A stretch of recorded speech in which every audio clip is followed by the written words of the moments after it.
Hello, my name is Marcus. I'm the compiler of a collection of therapy quotes entitled 1001 Windmills of the Mind.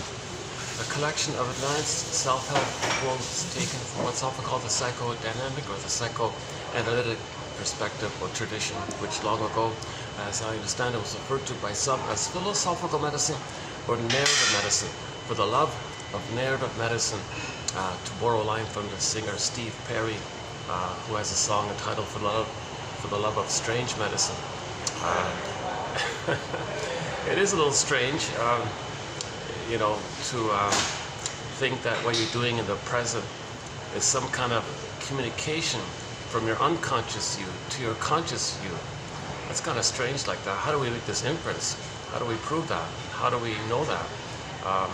So maybe it is a little strange. So for the love of narrative medicine, the theory being if we can make the inference, the narrative, the story, we know more of ourselves because we want our story. There's going to be a few interruptions. I haven't been in this place for like maybe half a year or something. I was passing by it. Let's give it a shot. There's the nice, I missed the nice penguin. What did I say? Peacock. This is a tiny little micro mini boutique kind of hotel. It's jam-packed, but it's a cute little place and all that. A lot of decorations, and so I tried to do a couple of videos in the past. I just got interrupted a gajillion times, so I just gave up on it. Now, half a year later, what the hell, let's give it. I'm feeling lazy today. I didn't want to walk all the way to the Swan Place, one of my favorite places. So, okay, enough about that. Yeah, sorry. You'll see my anxiety all throughout this video, as in all of the videos, because I haven't been analyzed. I'd like to do this process. I'd like to have a full analysis, get my full story, and that means you're going to accept all of yourself as much as humanly possible, so you'll be more whole, hence healed and integrated. You see, the scene, the image is the 2024 Disney film entitled Inside Out 2. There's a scene called abreaction. It's the avalanche scene. So all the repressed memories of the character were in the back of the brain, they call it, the unconscious. And by the way, they had to take a broccoli boat to get there, like a boat to get there. That's called free association. So when you free associate, say what comes to mind, you're able to go back and access back like that. Now, if you feel safe to do so, if you feel a certain sort of willingness to get back your feelings, willingness to heal, a willingness to know the truth about everything yourself and where's your beingness, where's your authentic self, because the child can't hold it all, he represses. So in the beginning of the film we saw the repression machine where the character Joy was popping away all the negative feelings. So she took the memory orb, put it in a little tube and then ejected it, and it all went back to the back of the brain, the unconscious. That's called repression. And she kept doing them. I only want good memories. I don't want any painful memories. I don't want to know any unpleasant memories. Pop it away, pop it away. So that's what the child does. He can't know things. He's overwhelmed. He can't admit the truth that his mother's hurting him. Like if the baby doesn't get his needs met, he thinks he's being punished by his mother. His mother's hurting him. He feels guilty, like there's a lot of pain by this. He can't know that memory. So the orb gets put into the tube and it gets ejected back to the back of the brain, they call it. Called the unconscious. And she kept doing it again and again, and then she had a sense of self based on that setup. So it's partly joy, but it was mainly a one-sided pathological joy, an unrealistic joy, because it's not a truth of your beingness. It's just only accepting positive experiences and not. It's called splitting. So she was kind of like, it's either or. Good, I'll take it. No, bad, no, eject it, put it in the... It doesn't work like that. The psyche does remember it. It does haunt the person. It is there. So after a while, then we saw, that was the first film. And the second film, 2024 film, the sequel, it was too much. Too many repressed memories, right? The character's getting older and older. And then you can't do that all the time. So the pressure builds up. Now, in this innate drive for healing, we want to know the two sides. Like first it was just one side, I don't know the other side. Now the second side came up. You had the sense of self, that you felt shamed and no good and defective, and now you're accepting that. So that's called the anxiety character. So anxiety came on the scene. So I am no good, but I'm going to prepare, or we're going to be successful. So because anxiety means you're going to face the old fears. One second.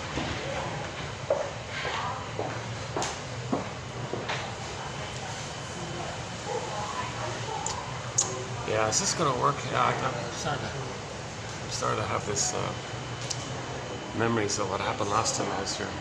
The problem is that the other place, the other end of there's guests all around. This is like the only sort of area. I gotta cool off before I do it outside. I'm still drenched in sweat. I don't want to wait. It takes me a long time. Yeah, why am I telling you this? Maybe I can. Let's move it up a bit. Yeah, hold on a second.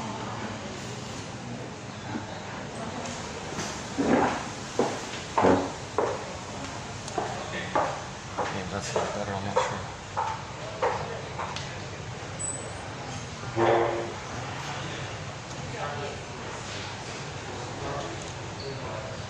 It is it's a cute, cozy place, but I gotta admit, it does get a little, if it's packed with things, it can get a little claustrophobia, for me anyway, so that's why I didn't come back here. Another thing I like about, they always have some new, an artist, they rotate, an artist is able to use this table. So every time I'm here, there's a different, I'm not sure what this is, I'm not sure what it is, oh, plates, right? What is it? Yeah, so they got like that's a nice one, look at that. That's a nice plate, huh?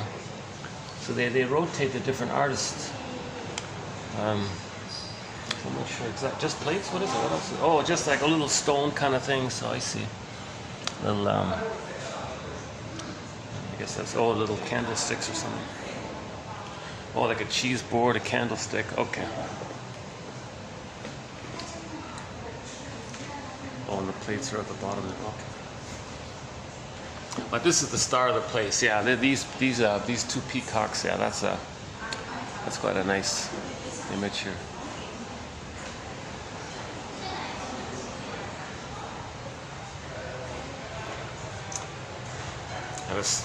And sometimes the staff are very eager to be on time and serve people. Are very attentive. Sometimes they're too eager, I think. Makes me nervous. Okay, so yeah, I'm having second thoughts here. Jeepers. Let's take another peek at the other spot. Let's see.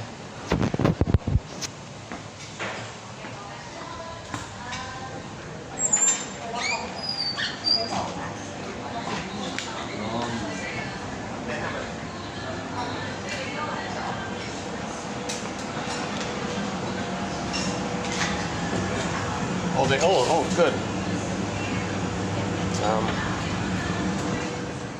They left. Yeah, okay.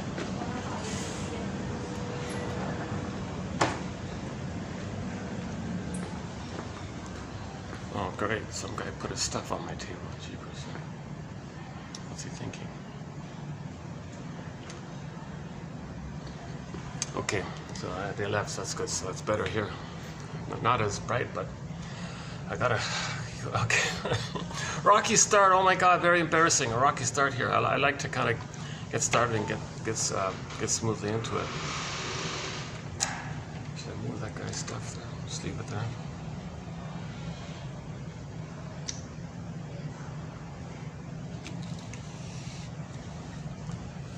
Why would a guy put all this stuff when my stuff's here on this one little table? What's he thinking? Or maybe it's just in the washroom or something. Yeah, I'm near the washrooms, unfortunately. Okay, let's keep going. Yeah. So the Inside Out 2 film. Yeah, it's okay. Yeah. The Inside Out 2 film.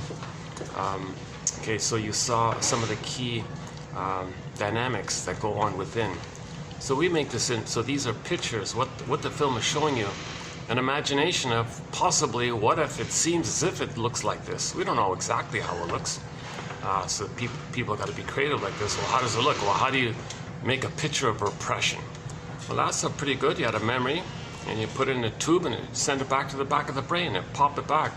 That's pretty as good as close as it gets, unless someone can figure out a better image for repression. So repression means you can't think it. It's known, it happened, the memory's there, but you can't think it, you can't process it, you can't admit it. It's too painful. As a defense against the pain, you pop it back to the back of the brain, called the repression. So it's deep in the survival brain like that. And there's energy in there. It's the iceberg metaphor. It's going to drive us covertly like this. So that's why you don't want to repress too much. But the baby has no choice. If he's in pain, he's going to repress. So that's what Riley was doing: repress all the time. Okay. So and then the sense of self. Okay. Let's quickly do splitting. So when the child's nursing and all that, it's a question of heaven or hell. He can't do ambivalence. He can't do confusion. The baby, it's got to be like heaven or hell.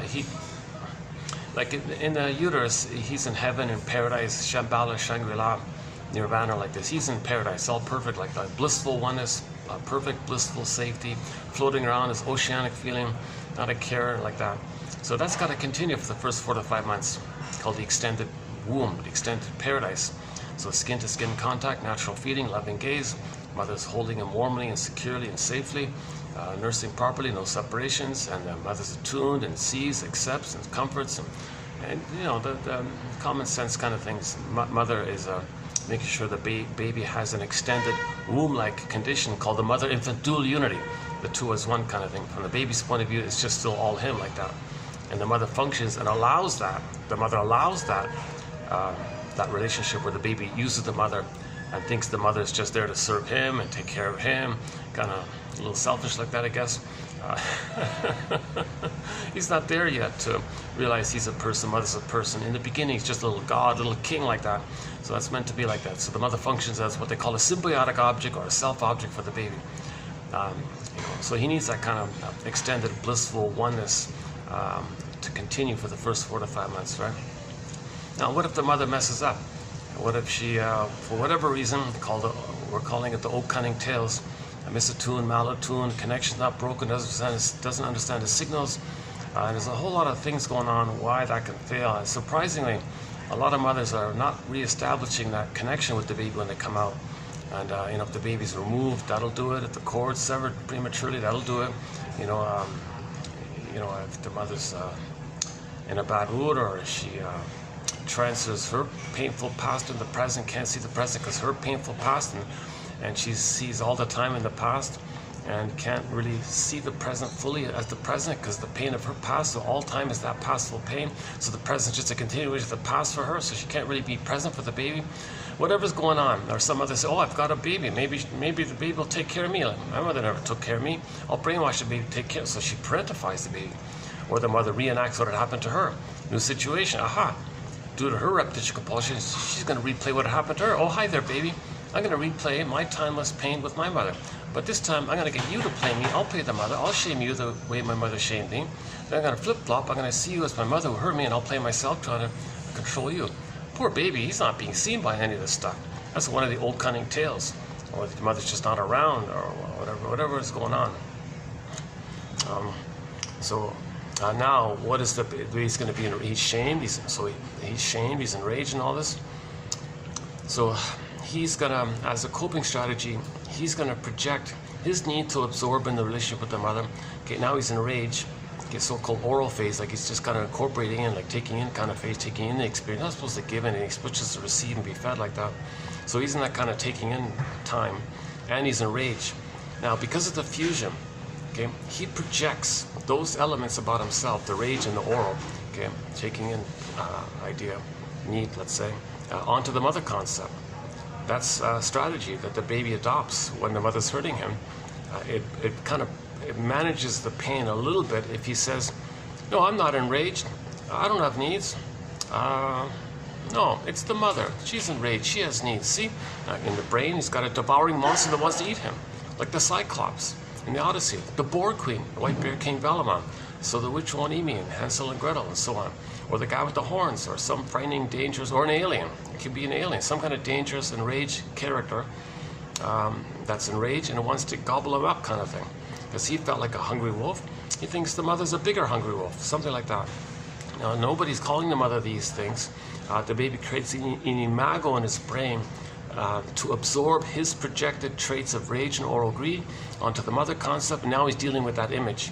So if the baby thinks in his brain that the mother's a monster that wants to eat him, that's hell for him. Okay, the image is Miss Court on the field, and the Greek myth gets, earth opens up, Miss Court gets pulled down. So that's the hell scene. Okay, hell is a metaphor for the emotion of shame. Shame is this burning, biting feeling. Yeah, I shouldn't really sit here, should I? Where else can I? I'm just right by the restrooms. Well, let's try that. Let's try that end again. Let's see. Last time it was too dark, but let's try it again. Maybe if I just try a different angle. Oh, and the meeting is the meeting. Oh, they have. It's too bad I couldn't use this room. Oh. Is it okay if I talk out here? Does it bother you? If I'm just sitting outside beside you here and I'm talking, does that disturb you? Is it okay? I sit there. It's okay. Yeah. Okay. Okay.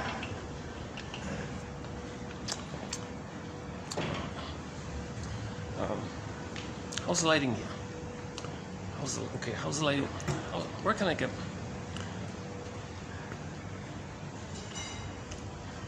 I guess. Yeah, hang on. Oh, there's a light right here. Yeah. Maybe I can just do it here,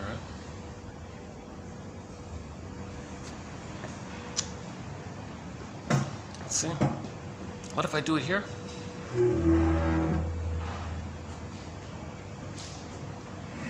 I should have figured this out better before I started. Yeah, I'm tempted to start this video over again. Jeepers, eh?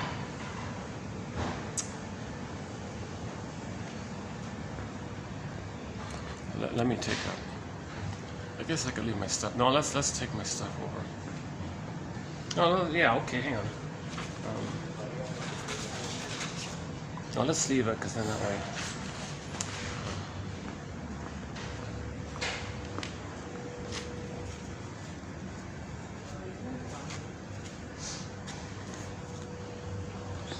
I'm still sweating, eh? Jesus.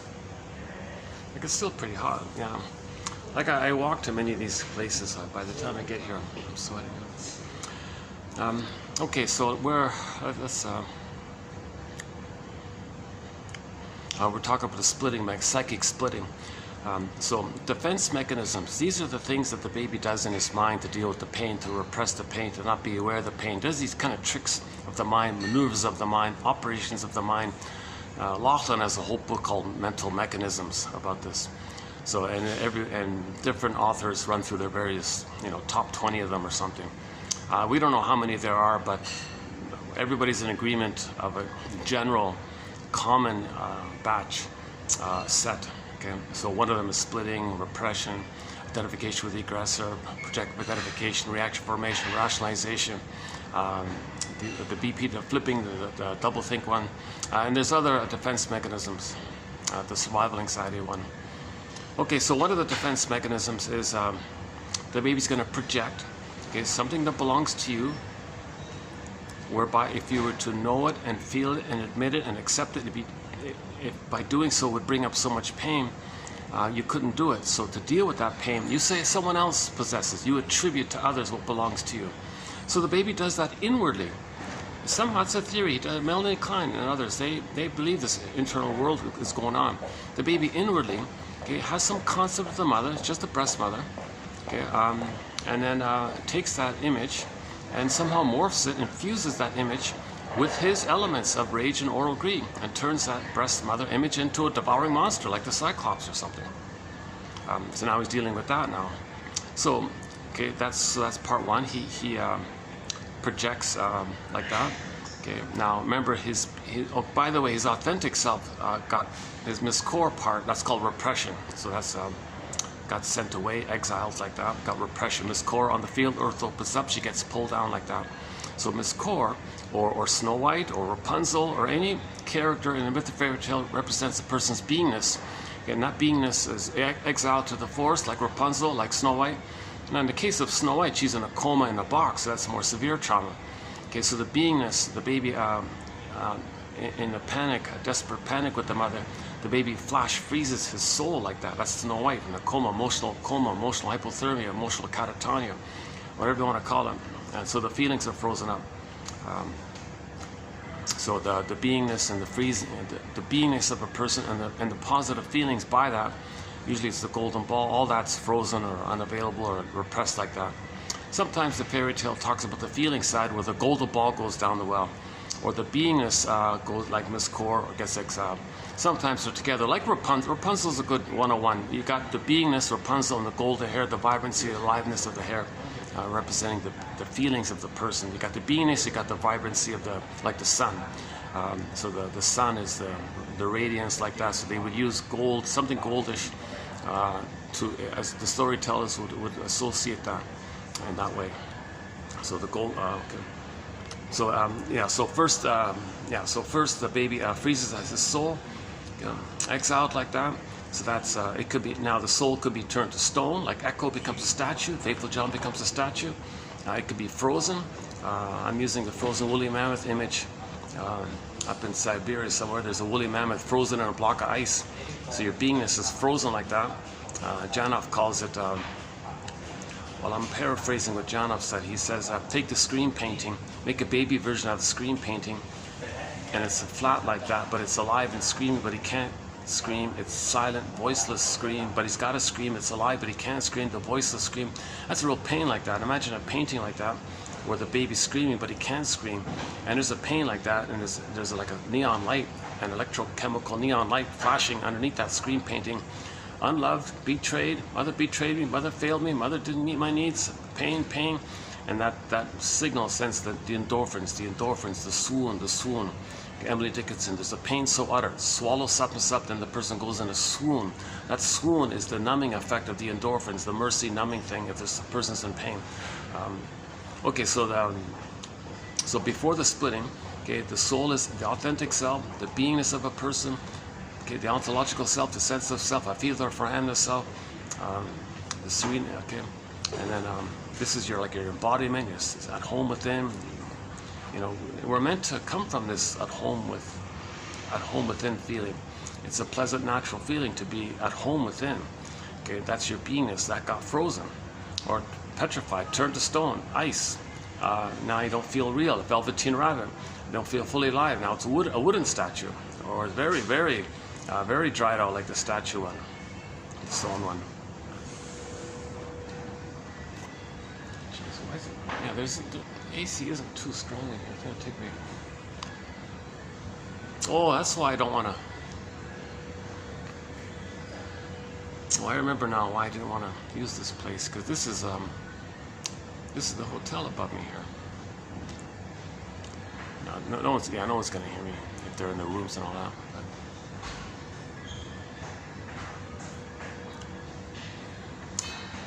Yeah, geez, why am I so hot here? My goodness, maybe it's the coffee.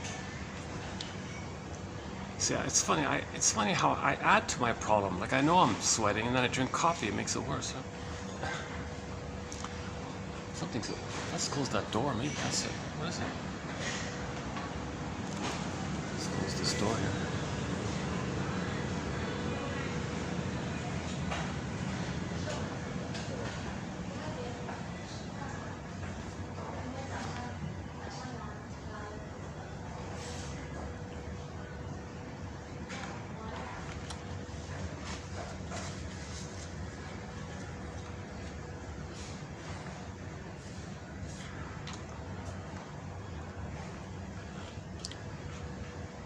Okay, so before the splitting, the baby freezes his soul. So his beingness, his true self, his real self, his authentic self, his being self, his home within, ontological self, his embodiment. Your embodiment, come on. You're meant to come from this embodiment, your home within. Like jeepers, you lose that. If that's frozen, exiled, you feel empty. Wow, that's quite a pain like that. So that's the first thing the child's going to do when the mother's abusing him or hurting him. Now, from the baby's point of view, what that means is the mother's not meeting the baby's needs. That's all it means. We don't mean to say the mother's not loving the baby. It's more about from the empathy of the baby's perspective. If his needs aren't met, he thinks he's a goner. Mother doesn't get that. A lot of mothers don't have empathy for the babies. And babies are human beings. They're human beings. They're feeling. Babies feel. Babies are human beings, and they feel. They feel. They're sensitive and tender. They feel, of course.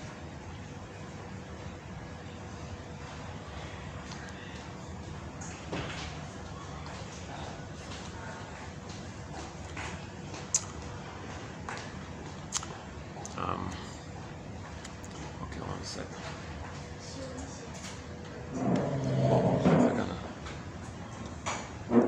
Couple's just gonna sit there. Well, that's the stop, is it? No, if that's the stop, that's okay.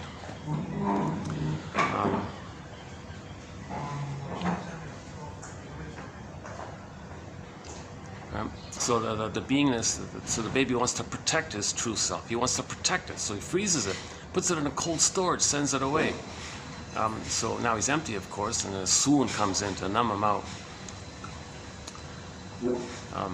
Okay, that's just, we'll come back to that point. Okay. Now this is in relation to him thinking that his mother is a devouring monster that wants to eat him. That's why he did that. If he thinks his mother is a monster that wants to eat him, of course he's going to protect his real self like that. Now what is he going to do? So yes, he managed to protect his real self by putting it into a statue or something like that. And it's in the unconscious, like Rapunzel, up the tower, whatever, either a more alive form like Rapunzel, or a more comatose form like Snow White, or a more severe form like a statue in the forest. So, different degrees of the trauma. So now there's this monster in his mind trying to eat him. He protected his soul. What's he going to do now? Oh my God. Okay, enter another defense mechanism, an ingenious trick by the baby. His sense of self, that he's in danger, that he's defective and no good, being rejected and being shamed, and now he's empty and all this. This whole area in relation to this monster that's rejecting him, hurting him, that monster is actually his rage bouncing back at him, kind of thing. What does he do with that scenario? Well, enter the splitting mechanism. That whole relational unit, okay, called WORU, W-O-R-U, the withdrawing object relations unit. The mother's withdrawing her love, so that's why it's a polite way of saying she's rejecting or hurting. Masterson makes it very polite. She withdrew her love. That's the withdrawing object relations unit. Most people say rejecting or bad, bad or rejecting or persecutory or something like that. Masterson's too polite. Oh, she just withdrew her love. Okay, that's the WORU unit. So it's a relational unit. Okay, the baby felt ashamed and all this, and the mother's withdrawing her love. And that's like a relational unit like that. So that relational unit, that psychic memory loop, that psychic memory, the child buries it in a psychic bin deeper in the brain, and then manages, here's the thing, here's the genius. Babies are geniuses. They're very clever like this. They're going to hallucinate a goddess, an ideal breast, the perfect good mother breast. Sweet, loving, tender, the way the mother should have been. Like, you're going to imagine that. It's kind of like the guy in thirsty in the desert, starving and all this, going to die of thirst, then hallucinates an oasis. He's just, with the hope of it, maybe can stay alive a little longer. Baby's trying to stay alive, so the baby's trying to cope with the situation. So he hallucinates a goddess breast, and then he feels safe, special, one, all good, loved by the loving breast. It's all made up. It's all made up. So that's how he tricks himself to feed safely.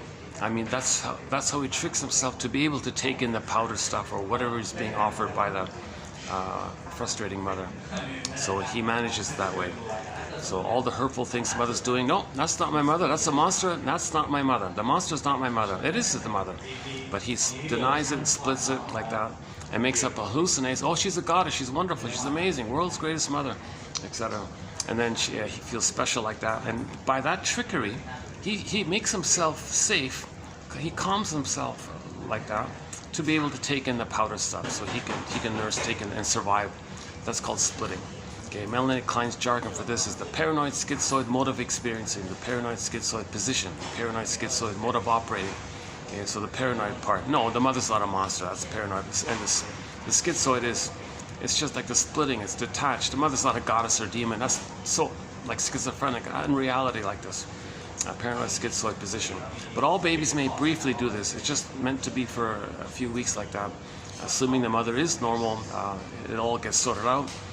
The goddess and demon images poof away, and there's a human mother, and he can feel, oh, there's mother, and it's confusing, but he can handle the confusion and the ambivalence. He can handle the third side of the coin. The mother's loving and frustrating, and it's okay. He can manage it.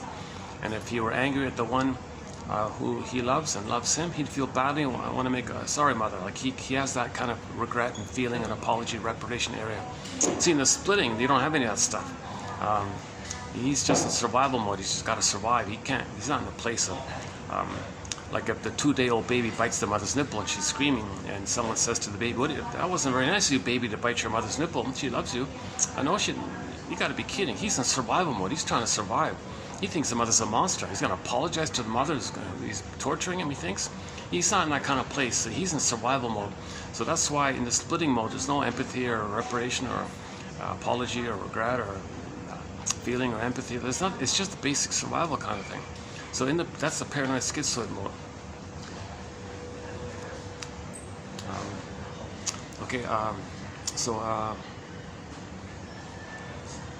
So that's the idea of heaven or hell, right? So the baby's nursing. It's a question of heaven or hell. It's splitting, either or. Okay. So back to the Inside Out film. In the beginning, we saw Inside Out 2. You saw Riley popping away all the bad feelings. That's a splitting. So you saw the splitting in effect. When she popped away all the bad memories. No, mother's not bad. I'm not unloved. No, me being unloved with the monster who rejects me. No. All those memories in that orbit, they even swirl around to imply that it's a relational movement kind of thing. Pop away, and only accept the one side. That's one side that's pathological like that. Well, it's a splitting mechanism. Okay, and out of that goddess idea, they feel okay. So Riley was always super enthusiastic, very manically happy and all this. We can say maybe there's some truth to it, but it's mostly it's not sustainable kind of thing. It's not real, right? It's going to catch up with the person sometimes. So it does catch up. As you get older, society doesn't let you be like that. You got to know yourself to be healthy. So that's why anxiety came on the scene. No, here's the other side. We did it with the one side. Here's the other side. So the anxiety side is they felt unloved, and you can see that belief, that anxiety. I'm not good enough. Got to try harder. I'm not good enough. If she drank 10 energy drinks, got to try harder. Imagine all these worst case scenarios. Got to prepare. I'm not good enough. I'm gonna be successful. I'm gonna be number one. I'm gonna be the best hockey player. I'm gonna score 3 goals, not 2 goals. I'm gonna be better than others. So she always had this desperate effort to be good enough. No, I'm gonna be good enough. But believe me, you're not good enough. You're not good enough. See, the baby, when he's shamed by the mother, he thinks he failed to save her, so he's always guilty and never good enough. He committed an invisible crime. The baby thinks he's guilty, called debt, always in debt, guilt, sin, and nothing's ever good enough. No matter what he does, he always feels guilty. So anxiety is trying to correct this. No, I'm good enough. I'm going to trying harder and harder, and sometimes you get some benefits when you act like that, but.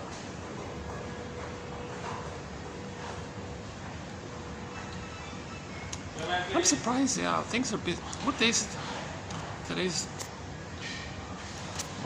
What's going on here? Wednesday? Today's what? What was I thinking? Well, the Monday was the holiday. Tuesday wasn't so bad. And suddenly now everything's come back to full force, is that it?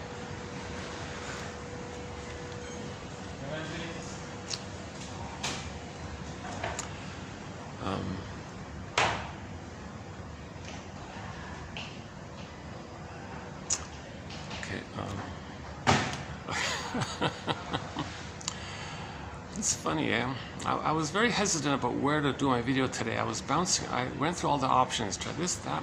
None of them felt right for me. So I was just walking in a daze. Where am I going to go? And nothing felt right. And then I saw this place, and I thought, oh, that'll answer my problem. So I kind of,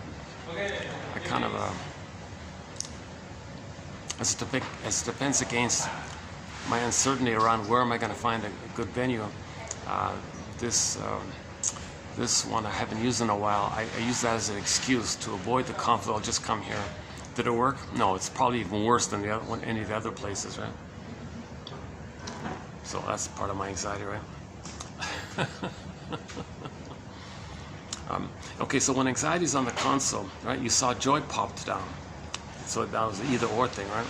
So the anxiety character comes from the sense of self that they're no good, never enough, never good, and that's why she's anxiety. And in the trailer, you can see the character anxiety says, "I prepare for the future," okay? Because that part, okay, that added part here about anxiety is that anxiety means you're always afraid, but you don't know what or why.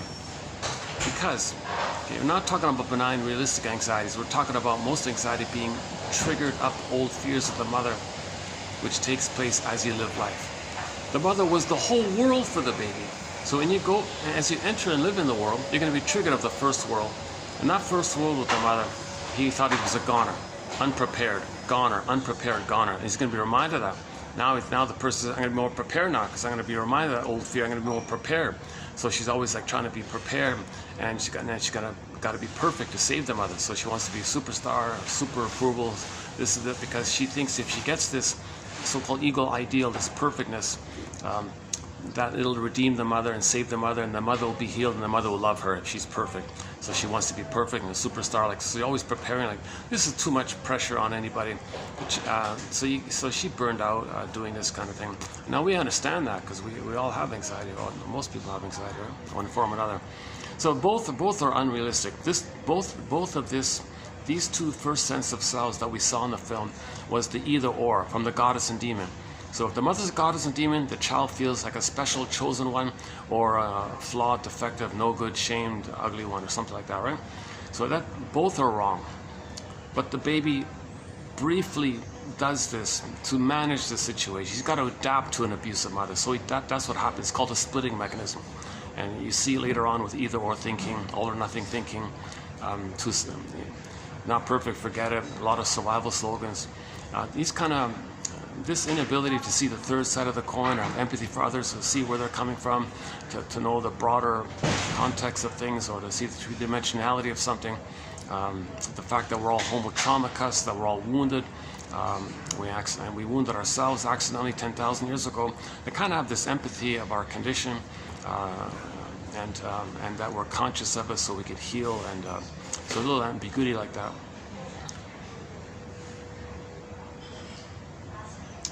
Oh yeah, the word context is in the news these days. Yeah. Appreciating the context, yeah, interesting. Like see how things link, you know, like see in the survival anxiety, they don't care about context. They only care about survive in that moment. I don't care about context and past, what I did yesterday. What I did yesterday, you don't like it, too bad. I survived. Now I'm here. It's a new moment.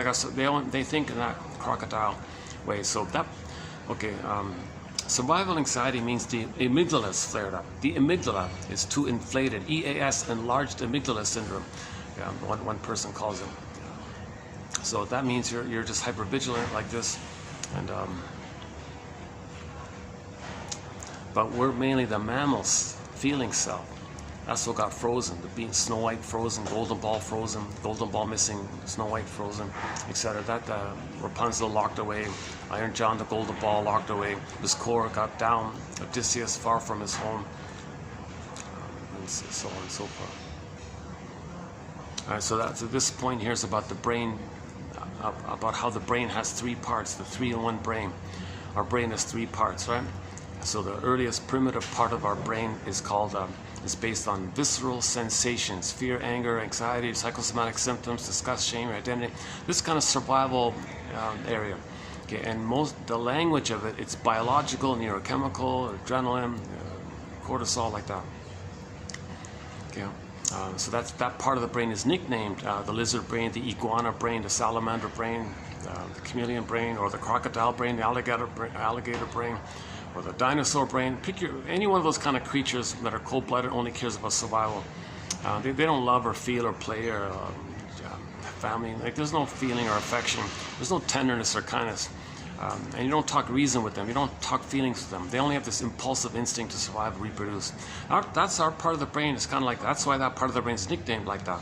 So we don't want the baby to be traumatized. All energy and life force and deep memory in that survival place, because he goes through his whole life with that attitude.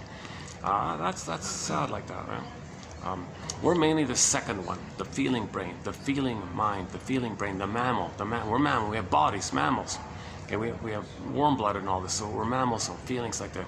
And then from there you got the wide range of feelings, needed feelings, appropriate feelings, joy, sadness, empathy, reparation, tenderness, affection, okay, affiliation and kindness, and generativity, being an elder, and the pleasure in the present, and feeling badly and making reparation. And Freud is there, take pleasure at other people's happiness, and you feel pleasure by that. But see, the survival place only has Schadenfreude. The feeling place has Freudenfreude. I think that should be the word of the year for 2024. We need this word, Freudenfreude. Joy at other people's joy. Or, because Schadenfreude means joy at other people's pain or suffering. Right? Freudenfreude, that's the normal state of affairs. Freudenfreude. Someone joked, if you mock psychoanalysis, you're a Schadenfreudian.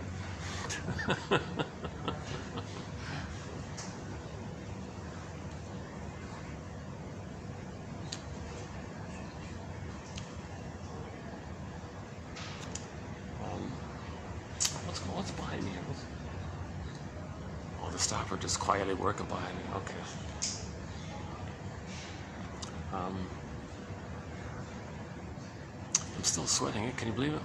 Oh, I don't want to get the staff. Oh, am I getting the staff in the camera? Oh, jeez. Sorry about that. I try not to get people in the camera. It's just sometimes next to impossible.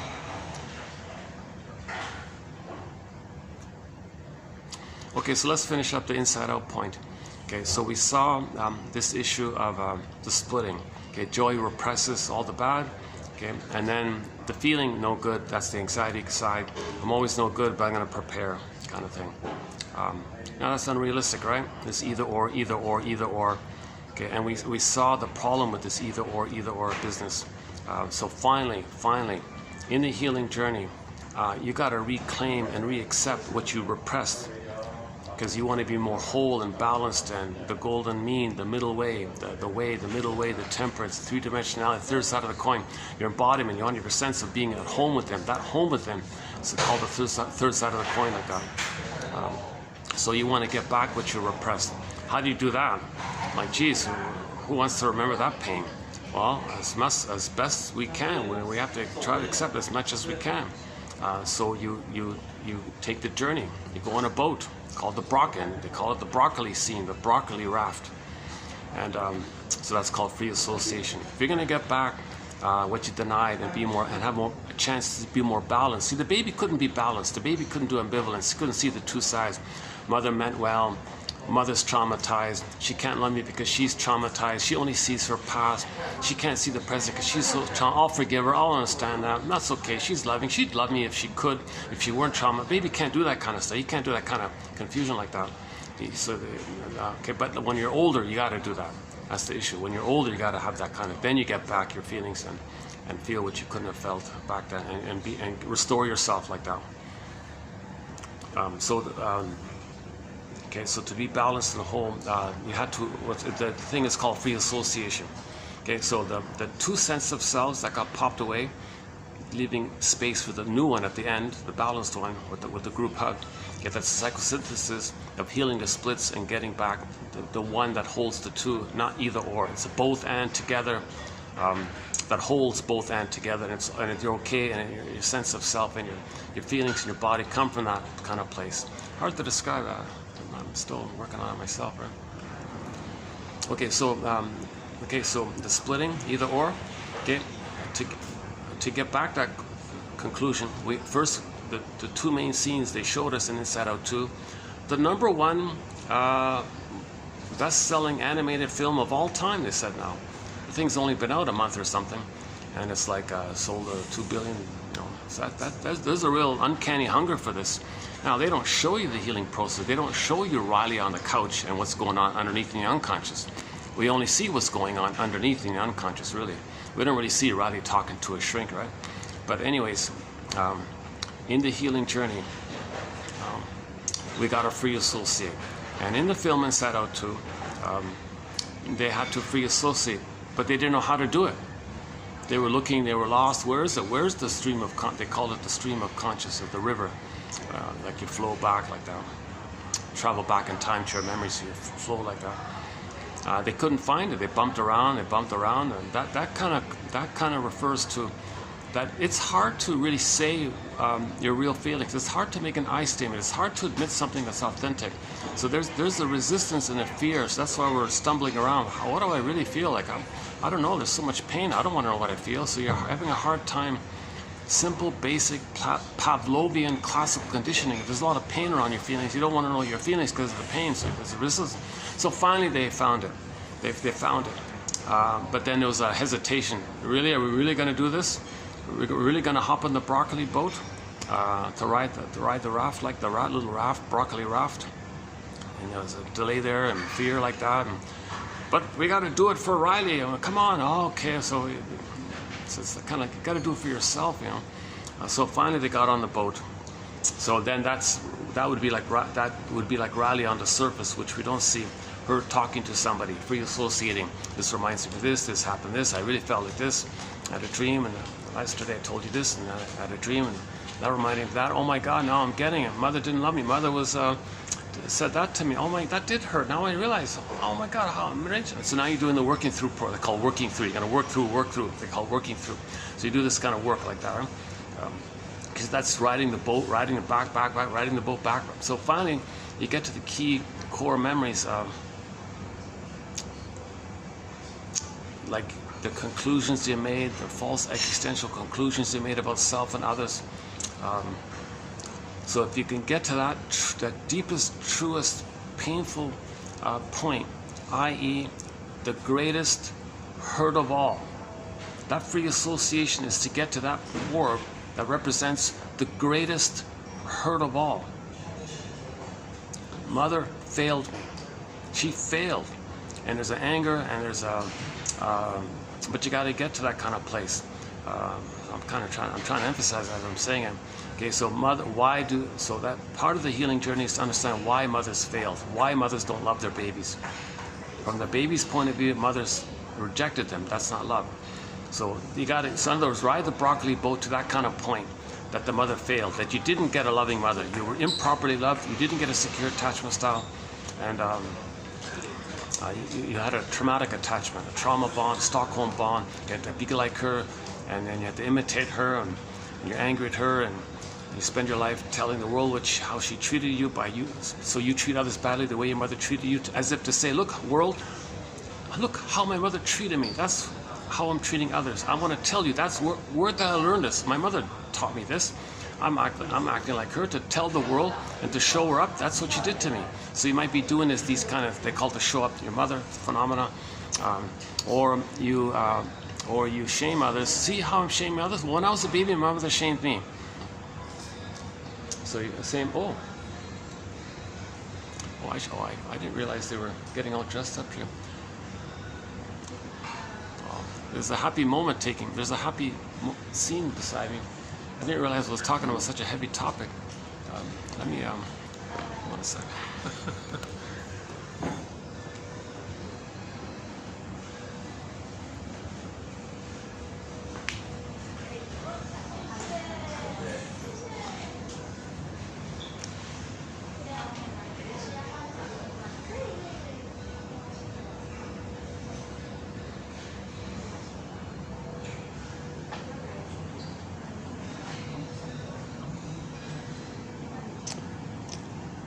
Maybe and by the way, for the price of half a cup of coffee, one can get this encyclopedia.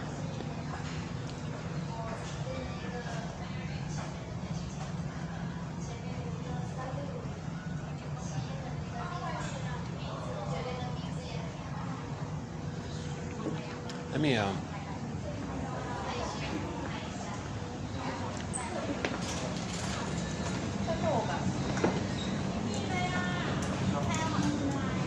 tell them I'm sorry. I didn't see that they were taking photos now. Tell them I'm sorry.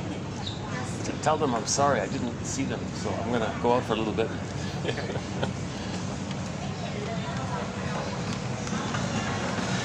Listen, you guys, do it again. Oh, it's okay, sir. Yeah, I'm gonna go outside, so you can do the photos again, because I'm worried maybe I disturbed you, so Oh, it's okay, I'm gonna sir. go out. You're sure? Okay.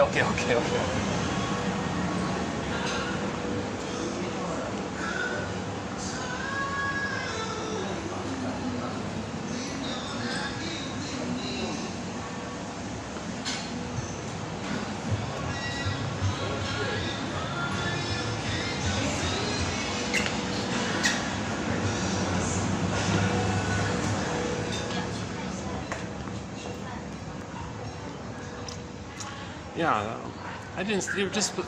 They let me explain. They have a fancy service here at this hotel, where the guests, if you're a guest at this hotel, if I understand it correctly, they have this option where you can dress. They have a whole dress-up thing over there. Like they have a whole clothing thing where you can choose some ancient traditional dress from long ago.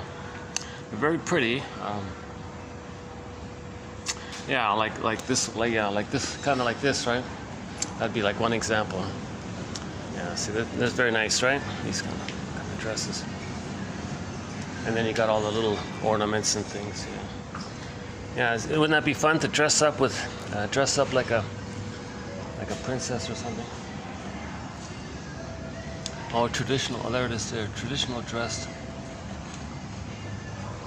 Oh, the dress. Okay, anyway, so yeah, so they were all dressed up in the traditional dress. Probably takes a while to dress. And they were just beside me while I was talking, and I was talking about mother not loving you. I'm sure that'll influence the mood if they're taking the photo at that moment. Imagine you're trying to take a photo and you're smiling, and you hear on the side, "Mother failed me. She didn't love me," and you're taking. I think maybe I overreacted or something. Maybe they didn't understand me.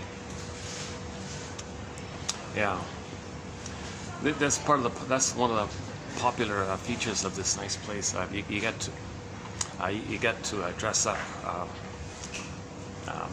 in a traditional, ancient, traditional, classic, beautiful old dresses, like the guy and the girl, like a couple, right?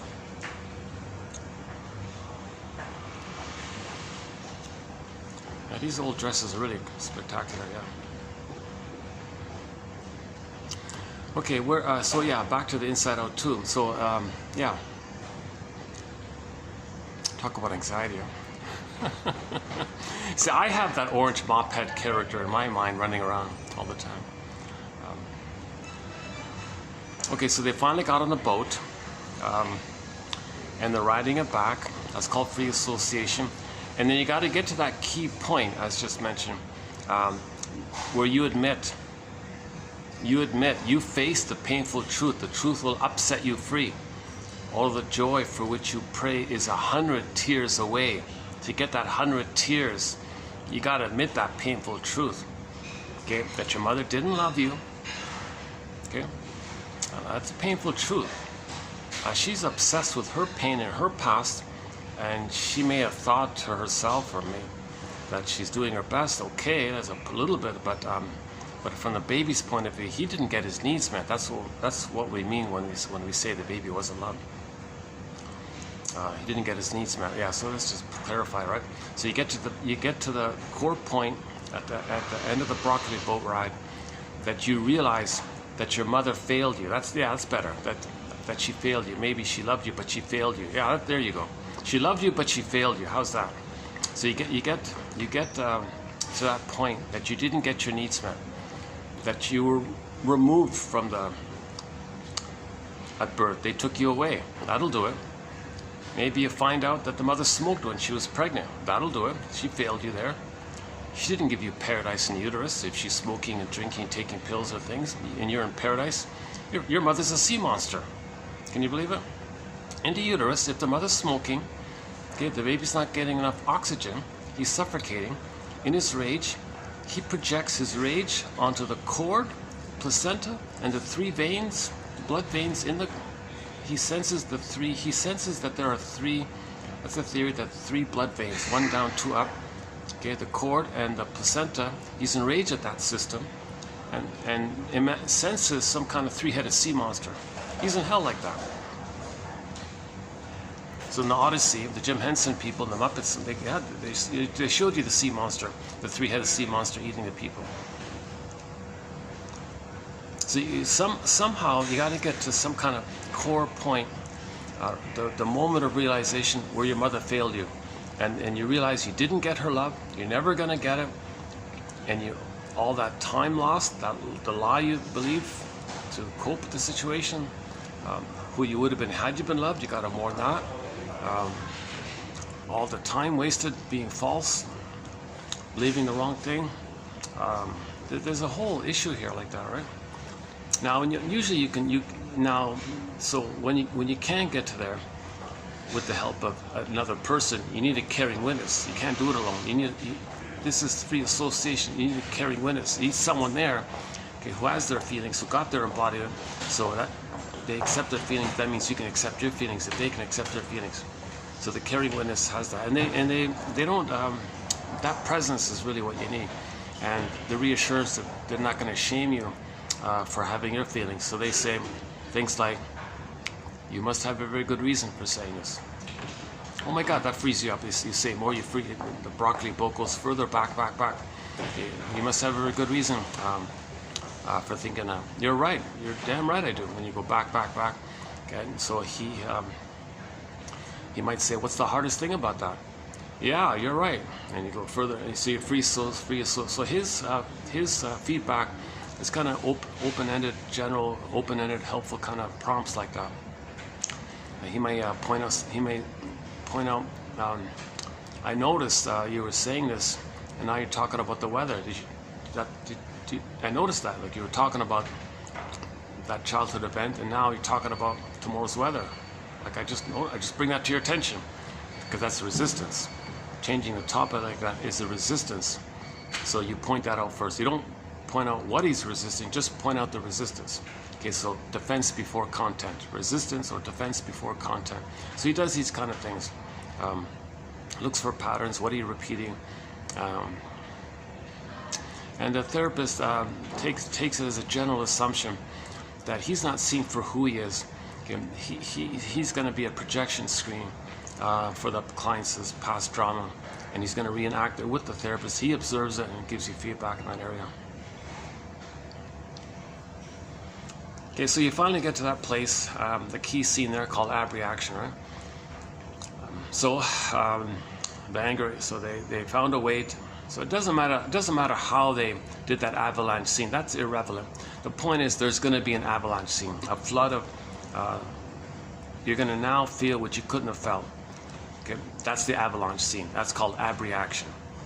That's the key heal. Now, when we say the word abreaction, we mean like an authentic purification, like a genuine abreaction, like a genuine catharsis healing like that, where you're now going to link memory and feeling to the past and accept it, and it comes up like that.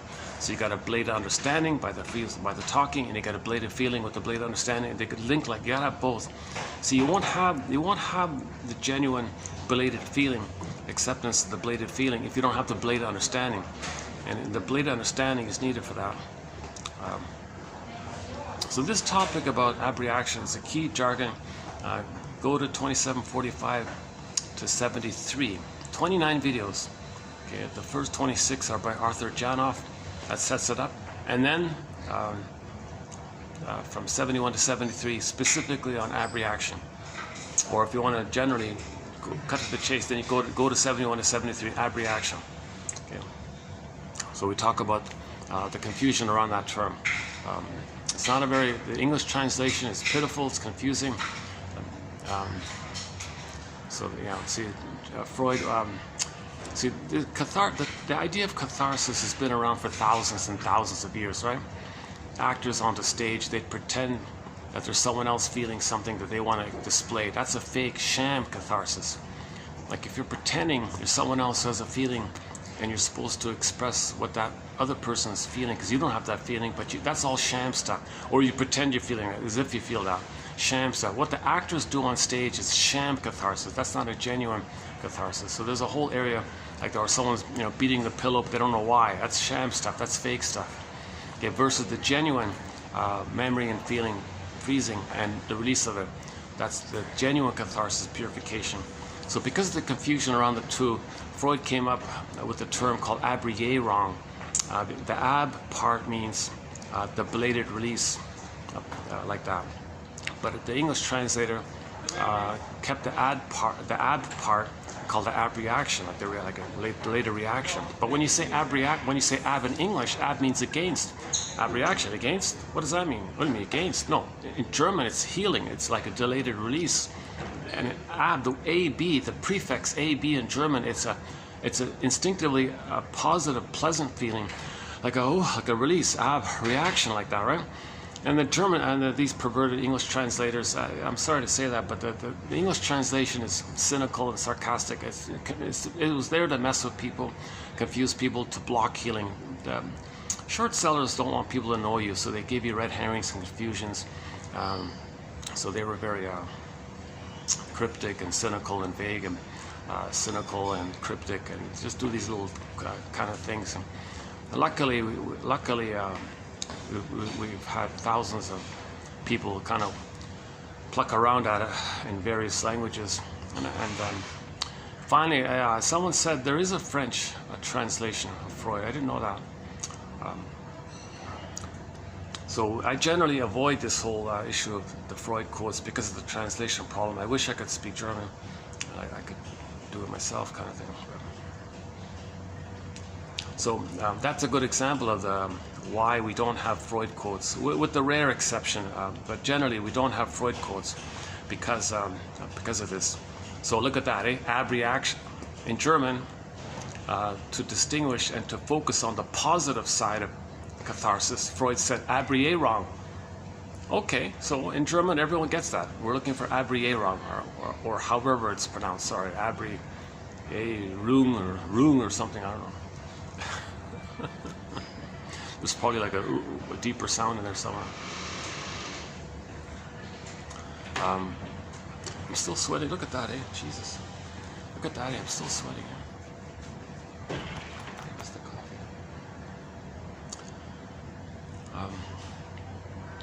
That was a mistake coming here today. I feel a little awkward.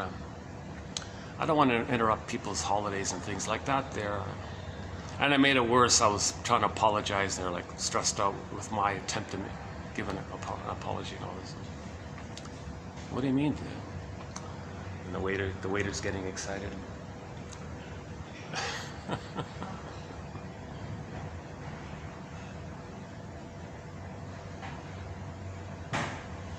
No, the truth was when I glanced over on the side, like they were on the stairs just beside me there, right?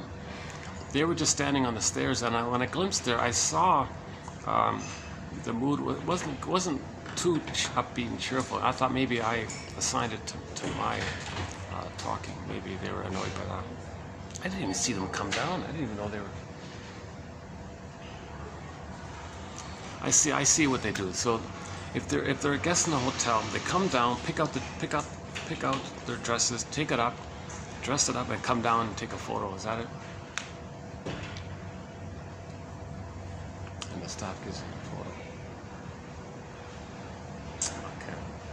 It's a fun little place. I gotta admit, yeah, it's a fun little place. Yeah, they have some very expensive, fancy imported ice cream here. Just a little tiny, like a little mini scoop, little thing like that. I won't tell you how much it is. It's ridiculous. It's like buying 3 coffees or something, maybe 2 coffees or something.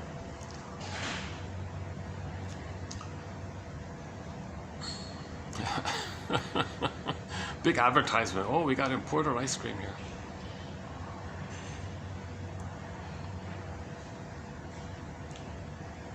Oh yeah, Abrierung, right? So Mr. Freud said, let's focus on the positive. Let's have a new term to focus specifically on the positive side of the purification.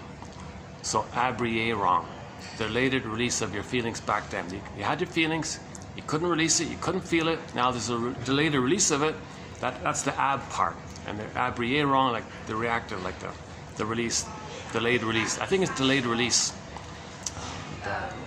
Okay, so, but he had another term that coincides with another term, Nash. I forgot the other term with that. It's linked. It's paired. It means related understanding. Like now you have a new understanding of why that took place, and you have the two like that. So that he did that. That was a pretty good idea of his, right? To have these two new terms to make it clear. Okay, so then the perverted English translations came on the scene, and Abrierung. Oh, okay. Let's keep the ab. That'll mess with people. They'll think against. So now we have ab reaction, Abreaction. That's a painful feeling. Like the moment you hear that word abreaction, you think like abnormal, like like abnormal, right? Not normal, right? Something against, right? Against, yeah, like like that. Right? So you already have like a negative feeling. So surely the translator knew this. I'm sure, but based on thousands of complaints about the translation, and him saying, yeah, I take giddy in seeing if anyone can figure out my cryptic sarcasm, something like that. So Janoff makes a point about this. He says, I don't bother with that term. I just call it primal healing. So he tried to get away from the whole topic and call it primal healing. But he kept the word abreaction for how it sounds. So if it's a negative abreaction, he called it abreaction. So he just muddied the whole thing even further. But generally the context tells you. If shrinks are talking about this, they'll give you the context. They'll give you the context if it's a positive one or a sham one. The context will tell you what the author means when they're using the word abreaction. Because the authors know, nobody knows if it's positive or negative, only the context will let you know. Now, on the rare occasion they don't give you the context, then they're using it in a meaning, something got released. We don't know what, good or bad, I don't know, abreaction. So sometimes they would do it that way. Right? Follow? Do you follow? Okay, at this point I just tried to make here, it took me 3 videos to run through it, 71 to 73, 27, 71 to 3, that's the abreaction ones. Abrea wrong. Okay, so in Inside Out 2, we saw the positive healing catharsis, abrea wrong, genuine, authentic abreaction. Okay. Primal healing. Okay, we saw that the good stuff, like with the healing stuff. So that's the avalanche scene. All those orbs, they came up to the front. They came up closer to consciousness. Then there were these cables to the consciousness, and it was coming to the person. Now at the person, now it's coming up. And you saw Riley at the end getting those old things that back. I'm no good. Wait a minute, I thought I was okay. No, you're guilty. No, I'm not guilty. I'm love. No, you're not love. And you saw this constant either or stuff going on. I'm kind. No, I'm cruel. I betray my friends. No, I'm loyal to my friends. Like she had these kind of either or things going on based on the goddess demon, your special good and your defective no good one. And she had those kind of beliefs from those two units, Wo-Ru and Wo-Ru, the withdrawing one, the rejecting one, and the Ro-Ru. Like when the mother loved you kind of thing, but it was on condition, that's why.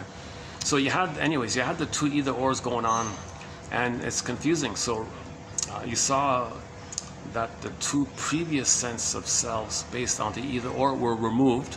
Now there's this vacuum there, a space there, and out of that space was an openness to a new sense of self, i.e. the return of your authentic sense of self. So the openness for that came up, and that's when you face the splits. That's when you face the either or and find some way to hold it. And then you saw the group hug. The 9 characters are hugging the thing, okay, and they're trying to embrace it, hold it, because that's what the baby couldn't do. The baby couldn't hold that kind of thing when he's too young and tender. But when you're older, you're now inwardly yourself, you're trying to hold it all.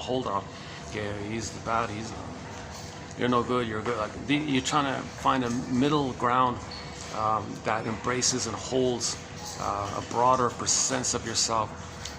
You're not perfect, you're not based on your mother being a goddess, you're not based on your mother being a demon, you're not related to that.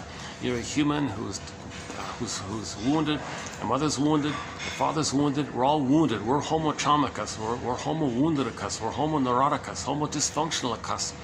We're a traumatized version of ourselves, homo sapien traumicus from 10,000 years ago. All an accident, nobody to blame. It was all an accident. 10,000 years ago, we accidentally, inadvertently, unknowingly got confused and traumatized ourselves due to our discoveries, the serotonin, the reactivity around it. And then we went from village to pillage to get the serotonin, and then to pillage, we had to create the prejudiced personality, which meant the babies were removed from the mother, okay, and that did it. And then they repeat what was done onto them, and then hate everyone because of it. And then you get into pillage mode. So the planet is innocent, so you damage it. And the planet's your mother, you hate it. That's why we're destroying the planet for a quick buck. because the mother got a benefit. They think the mother got some.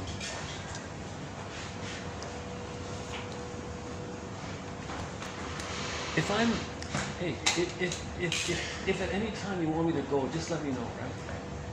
Okay. If you ever want me to leave or bother, I don't want to bother anyone, so just let me know, yeah? Okay. Okay, thanks. Yeah.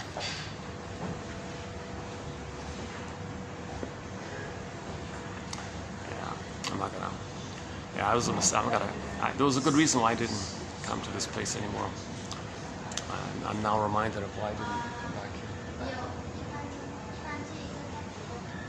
I tried to make it work. I did like 3-4 videos about, I don't know, 8 months ago or something like that. I tried to make it work.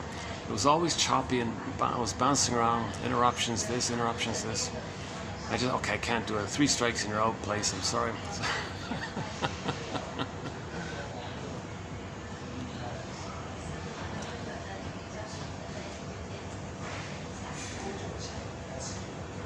This was an impulsive, last-minute move. I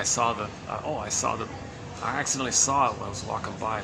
Well, I just went in there just to avoid the pain of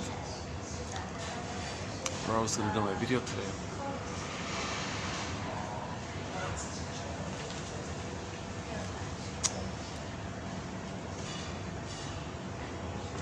See, some of the best videos were done about a year ago when I had I found a run-down, beaten-up old meeting room that they weren't using, so they let me use it for a while before it got renovated. I did some of the best videos there. Oh my God, I was smooth, straight through for 3, 4, 5, 6 hours sometimes. I went straight through, and I got into a flow. Things were better. I thought it was more efficient. I crammed in more material. I thought those were good. I didn't and ah too much. I already stumble and and ah when I speak, so if these kind of things take place, I stumble even further. So that's a huge regret, a huge sadness on my end that I'm not able to deliver this material smoothly and be a good representative of this material. So your mission, should you choose to accept it, is to identify these quotes and make it between you and the quotes. It's between you and the quotes, not me. What do I got to do? It's between you and the quotes. You click the more link, see more link, show more link, whatever it says there, and you get the quotes below. On average, you'll see 10 quotes for each video. You got 1,000 videos here, times 10, 10,000 quotes. So most of the collection's right here. Okay, Robert Bly says you read this stuff for 10 minutes a day and do something and pluck out one of the 10. Okay, odds are, I'm guessing that 1 out of 10 will click, be of help. You take that one, write it down, handwrite it down, curse, print, do something active with it. Even just cut and paste, email it to yourself, make a file, send it to somebody, just do something with it. And maybe add a note beside it around why you chose that quote. What does it remind you of? Just make it a part of you somehow. Just do something with it. Free associate by. Use it as a prompt to free associate with. Regard it as a clue. Put it aside. If you're not sure what it is, just put it aside for future reference. Do something every day for 10 minutes. Okay, you do this kind of thing. Your mission. That's your mission. And just to realize, on my end, it's not about this discussion. It's about the quotes. That's the value here. I wouldn't do this if I didn't have the quotes posted below. No way. That's obviously not. It's about the quotes. We got 10,000 of the best quotes from psychoanalysis.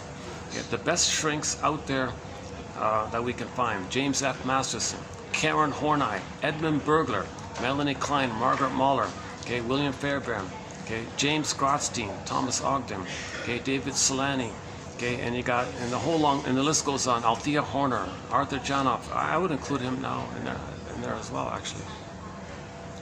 Wow. I still have mixed feelings about him. Okay, never mind. And so on.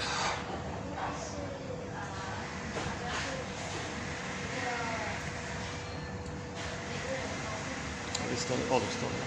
Oh, it's still there. Okay, actually, it's not a bad background. It looks like I'm in a fun place, right? Hey, what if I do? Oh, hey. What if I just turn around like this? That way I don't get the people on the camera. What if I just do it like this? How about like this? A little better. Aha. Like this. Okay. You guys, you look great. You look very beautiful. You look really nice, and your husband too. You look wonderful. Yeah. Oh, they returned the dress. Oh, she's smiling. That's good. Okay.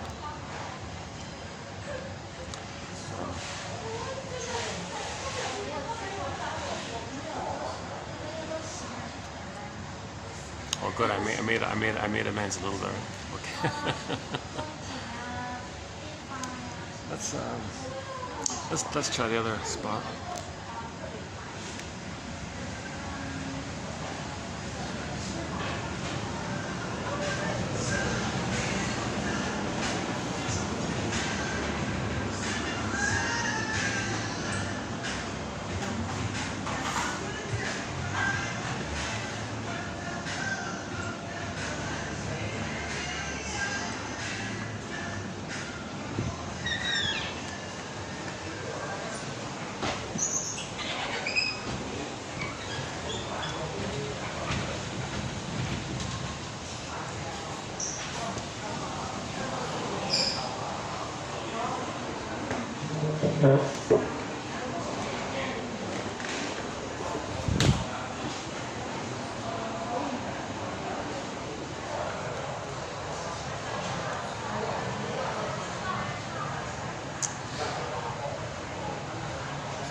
Second thought. Hold on a second.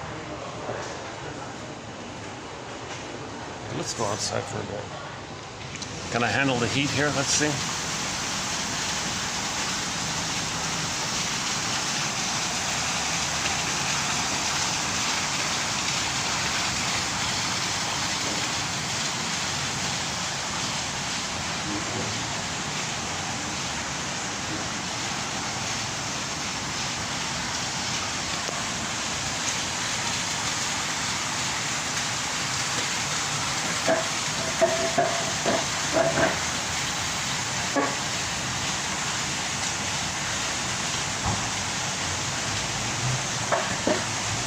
I'm only going to last for 10 minutes out here, right?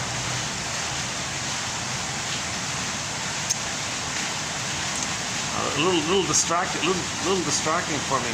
Well, okay, let's just go back there. I wanted to give them privacy again.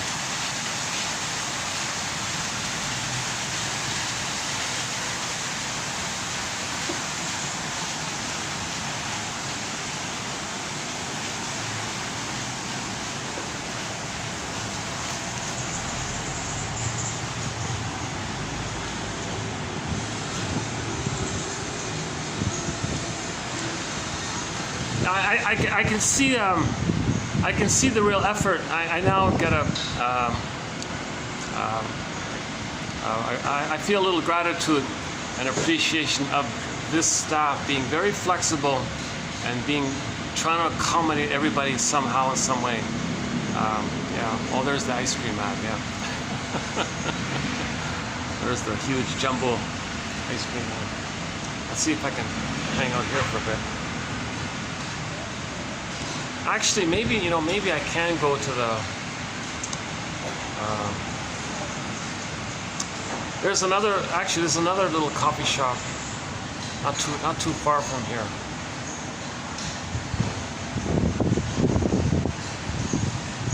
Yeah, just over there.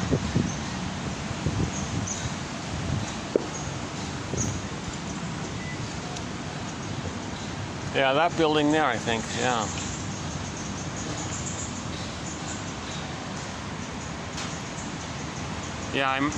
Yeah, sometimes during the week I can use it. Yeah.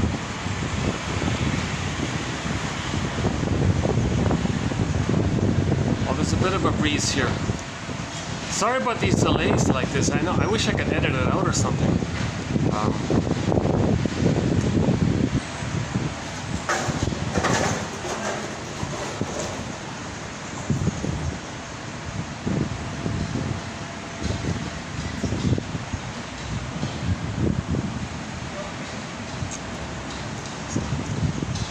Maybe they have anxiety. Maybe some of these staff have anxiety. I want to keep everything perfect or something.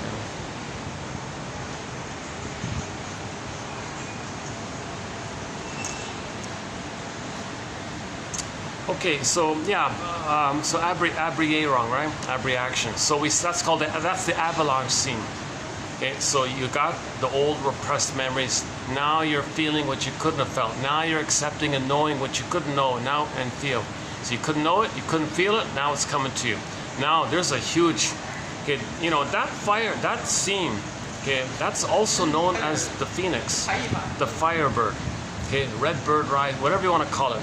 Okay, so when the mother crushes the baby's soul, the ashes, okay, that abreaction, a synonym for that is the phoenix from the ashes. So that abreaction scene, the avalanche scene, all those orbs coming to the present, coming up to the person, and now you're feeling again. And now you're feeling. That's why at the conclusion there was this real effort. I got to hold my feelings. I got to accept my feelings. And there's a little struggle like that. It takes all your effort. And you got a full acceptance, full self-compassion, no rejection of any part of yourself, a full deep honesty. That hug scene is like a deep honesty kind of thing about yourself, a willing to accept yourself. Very hard to do. And now if you can do it, and you got the third, then the new sense of self came. Now you're back in body. That's the firebird, the phoenix. You see. So the motif, the message is the same. It can be just described in a gajillion different ways, but the message is the same. The motifs in myths and fairy tales are the same. They're the same stuff. They're the same psychology. They're all code for psychology.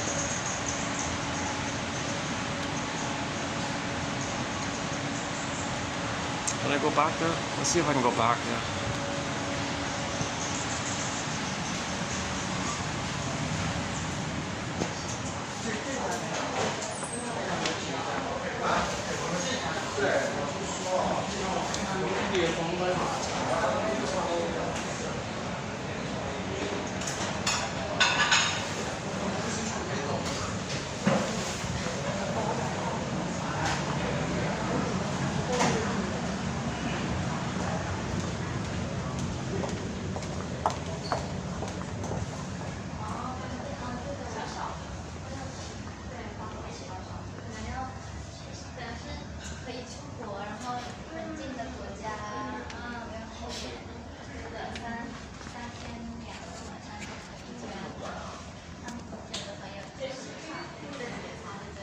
Let's try here for a bit.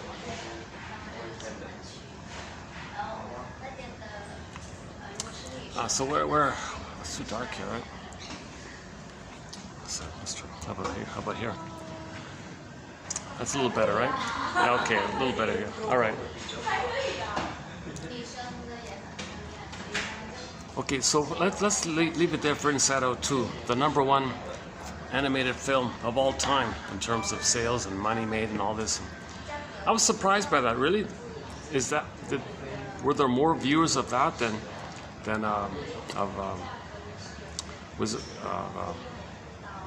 animated? So what would be #2, right?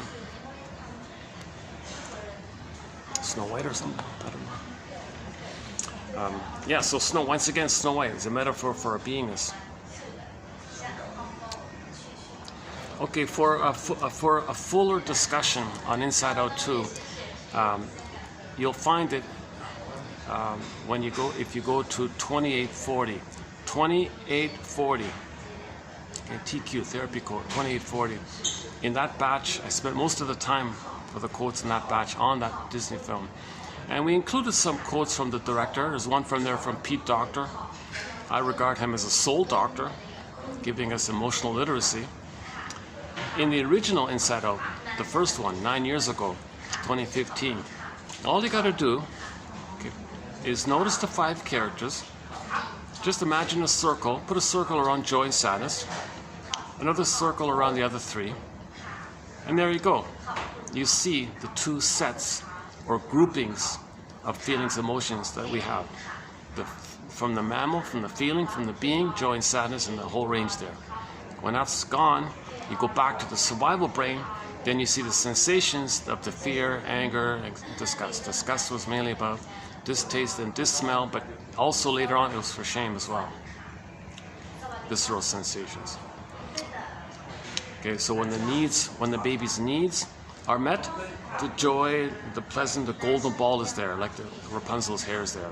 When the needs are unmet, okay, zooped away, and you go back to the fear, anger. So in the first film, anger is mainly at the console, right? Fear, anger, disgust, mainly fear. Fear doesn't really do much, right? Fear is easily overwhelmed. It's usually angers at the console. Like when the baby's scared of his mother, he'd like to run, he'd like to flee. The first response of the stress response is flight. The baby would love to flee. Every animal is going to flee when they're afraid, right? But if they're cornered, then the baby's going to fight with the mother. But how does he fight with the mother? He ends up with fantasies. He wishes he controlled the mother, devour the mother, possess the mother, gobble the mother, like a hungry wolf image. Because if they gobble up the mother, maybe control it, possess it, dominate, maybe it'll be proper and you won't be pained by it, kind of thing. So that's like just fantasy area now.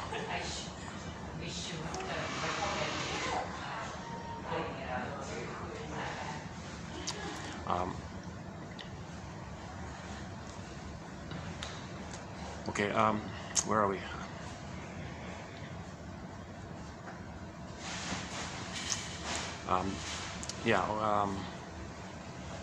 In the first film, Inside Out 1, so you saw the two kind of sets of feelings and emotions, right?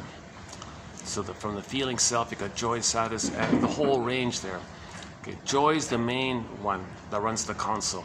So in the Disney film 1, okay, joy runs the console, joy and sadness got zooped away and they came back.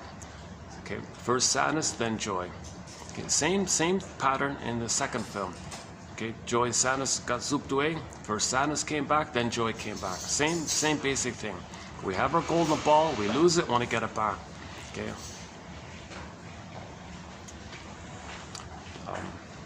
Now they added some of the added points about Inside Out 2, which is very interesting. I'll just do it. Maybe I can mention it briefly.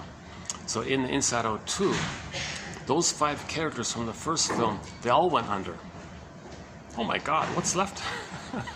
You mean anger is going to be repressed? Fear is going to be repressed? Disgust is going to be repressed? And the joy and sadness is going to be repressed? Oh my God.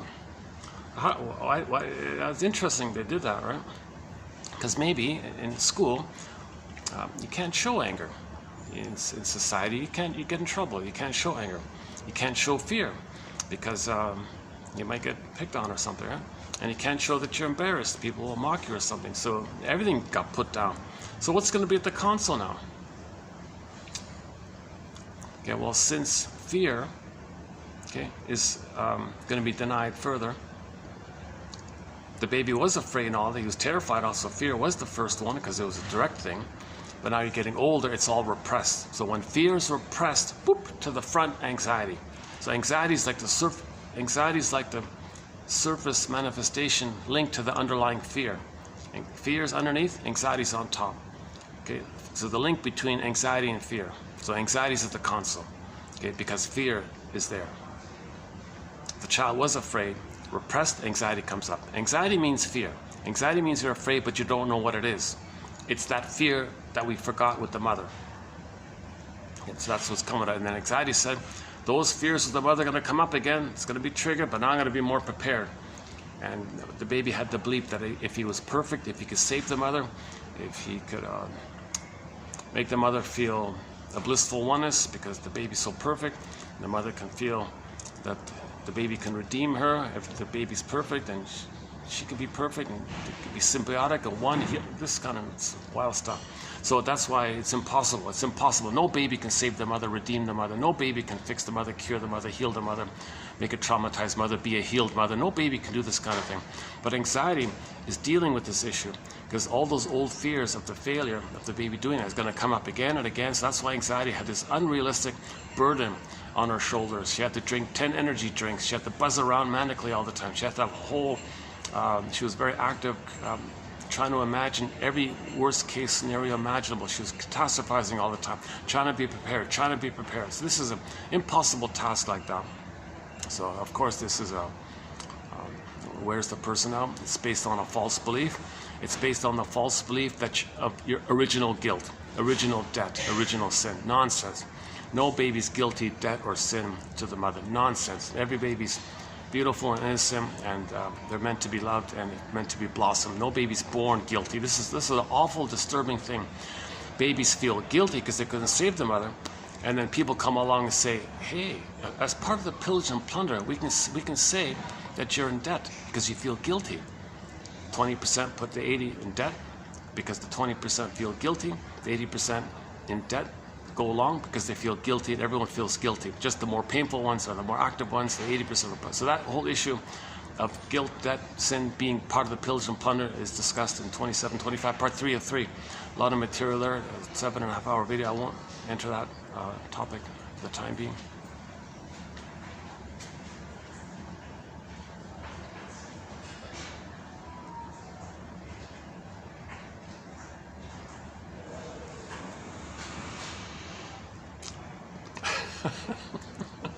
I was just thinking, I said to the couple, no, come back down, do the photos again. I'll leave and you can have a better photo. Boy, see, there's the people pleaser in me, right? I want to please. See, I'm still in that codependent mode. I realize I'm still trying to please everyone myself, right?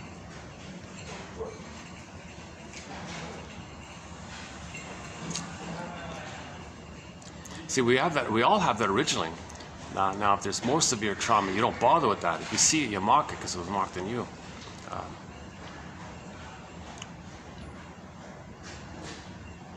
So it's a foolish, childish hope to think you can save everyone, please everyone kind of thing. My emotionality was I wanted them to be happier. I didn't want to feel guilty that I upset them. That's all childish emotions in me, right?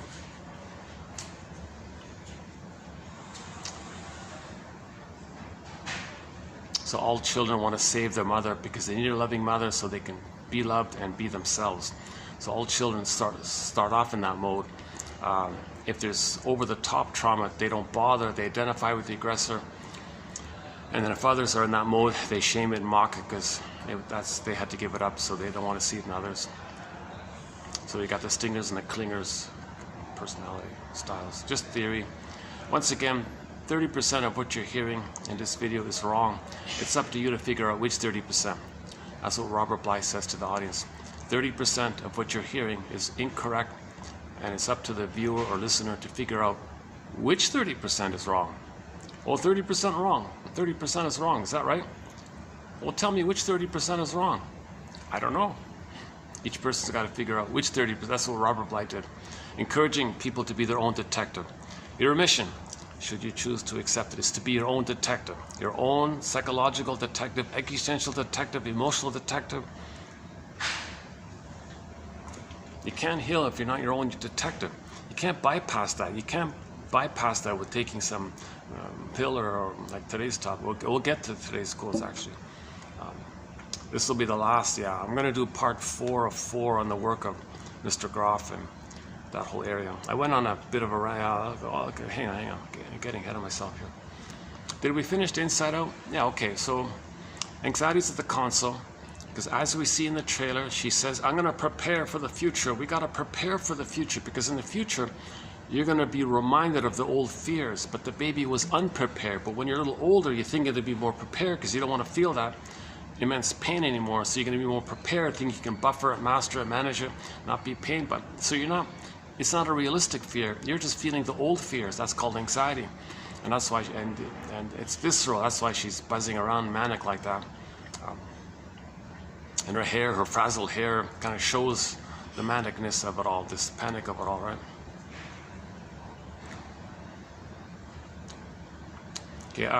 Okay, so anxiety links to the fear underneath. Okay, now sadness has been repressed as well, right? Like in the first film. So we saw a glimpse of nostalgia in that film. Because if you can't mourn sadness as a defense against the pain of not being able to feel sad, i.e. mourn, you might think in a pastime called nostalgia. So we saw a little glimpse of the grandmother scene, nostalgia. So as a defense against the pain around not feeling sadness, because you don't have your identity and your feelings are frozen, your feelings are repressed, your authentic self's repressed, your feelings are repressed. How do you feel sadness if there's a loss? Well, what's going to be on the console for that? What are you going to do? Well, they put anxiety, they put nostalgia there. She didn't play any real role there, but we got little cameo scenes of her. Another way to describe this issue of the inability to mourn losses is that if you were to try to admit a loss, you need your identity. Okay, but the child had to freeze up the identity because of the fear. So anxiety at the console also represents the fear around the loss of identity needed to mourn and feel sad. So you could do it that way. You could do a link between either you do it, just keep it between anxiety and fear, and then nostalgia pairs with sadness, or if you forget about nostalgia for the time being, anxiety could do double duty and cover both sadness and fear, because sadness is related to your identity and fear is involved. You're going to get back your identity. If you're going to get back your identity, you got to mourn. There's going to be a lot of fear to mourn. We have immense fear to mourn. So, okay, anger's in the bottle. Anger's repressed and suppressed in all this.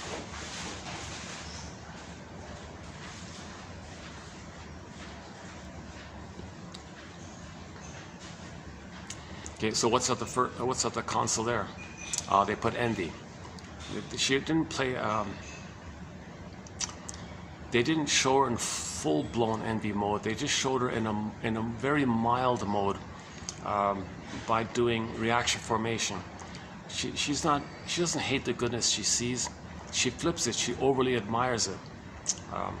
Or one version of envy is emulative envy. I really want that. So there's like a greed quality to it. So envy means hatred of the good. So hatred of the good, the hate part, well, anger's in the bottle. So envy can be paired with anger.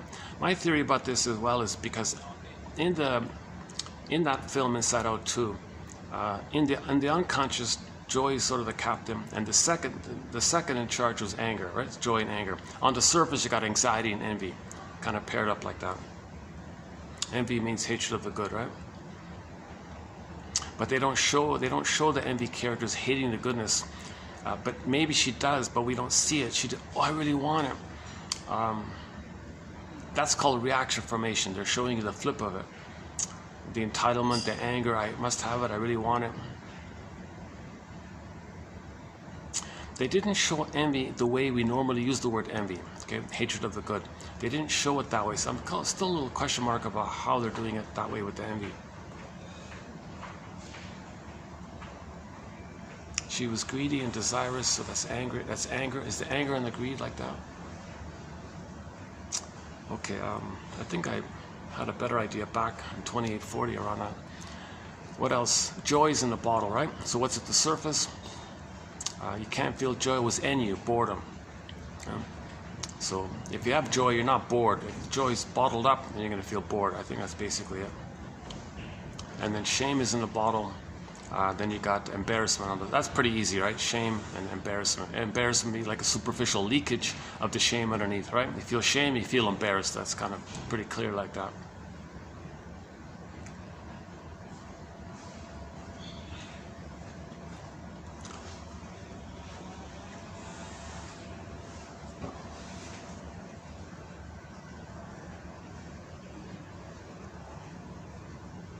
I think I can go back to my chair. Yeah, let's go back.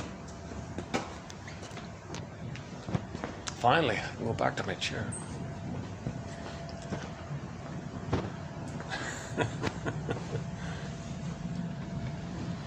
Yeah, so we'll be doing part 2 of 2859. So we did part 1 already. This is the washroom. Oh, back to the washroom part. Hopefully it's quieted down now. Yeah, maybe it's quieted down now. Things seem quieter now. All right. Okay, let's.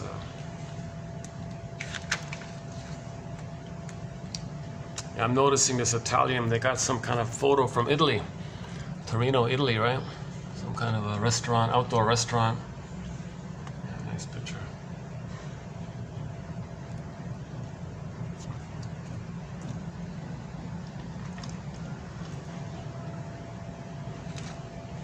Never been there, yeah, I'd love to be.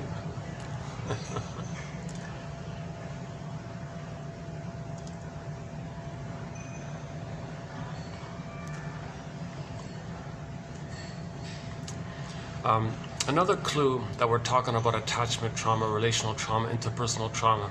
Another clue to this is that the trauma is at the breastfeeding time, the earliest time, because the first mother is the breast mother. So how does that fit in with Inside Out 2? Okay, so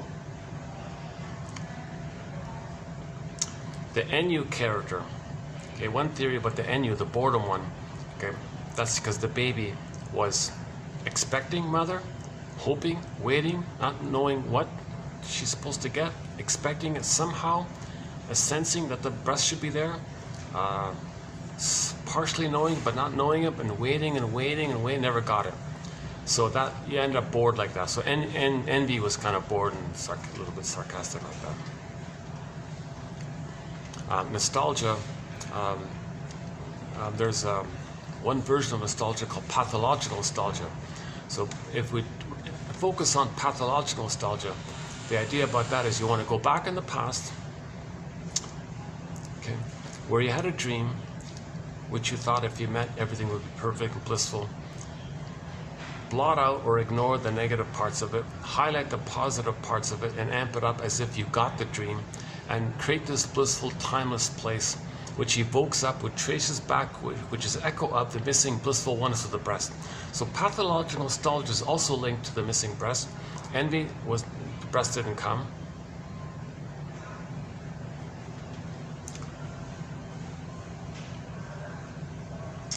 What's the other one? And there's a third one in there. Okay, if you go to 2840, you'll find the third one in there. How about that? Okay, hold on a second.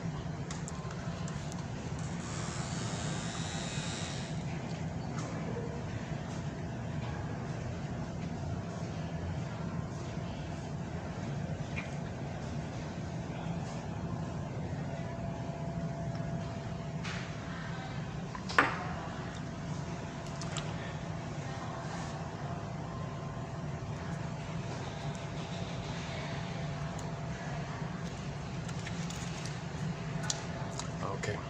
Well, let me check the battery. Hold on a second. Oh, luckily, this time it's working. Okay, this time it's... I've had all these battery issues lately. I wasn't planning to cover the Inside Out 2 film, but so there's some of the main points I covered in this point. For a fuller discussion, again, 2840 for that one. All right, not for the Inside Out 2.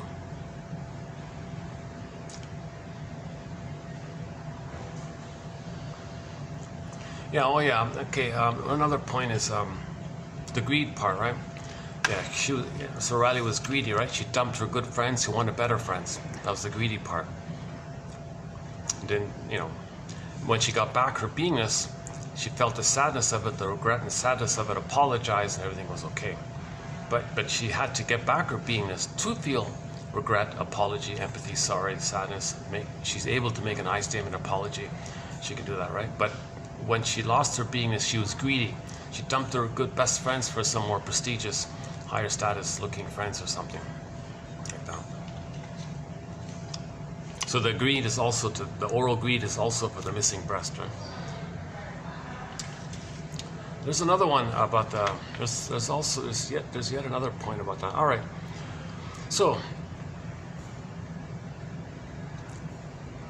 we started this video with the basic premise that when the baby experiences attachment trauma, relational trauma, interpersonal trauma, and the baby's betrayed by the mother, okay, the mother does an old cunning tale on the baby, doesn't meet the baby's needs, okay, freezes up his soul, exiles it, okay, sees the mother's a monster, splits it, hallucinates the goddess, and you got the splitting mechanism.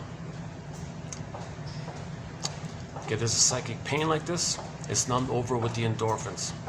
If the trauma is prior to 18 months of age, if this doesn't get resolved by 18 months, the mother's got 18 months to fix this. If she doesn't do it, and it's still there, if the paranoid schizoid position is still there, and the mother, she consistently misattuned, consistently malattuned, excuse after excuse, doing it again and again. It's too much. If it's too much for the baby, by 18 months, somewhere prior to 18 months, if this thing goes on where the splits didn't get a chance to resolve, which we see in Inside Out, they did get resolved. Either it gets resolved in the nursery with the mother, or we got to do it ourselves at midlife. So there's two ways to resolve the splits.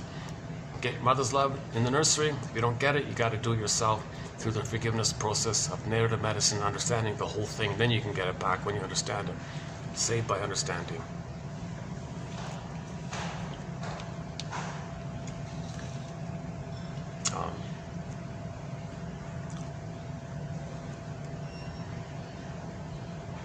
So where was it?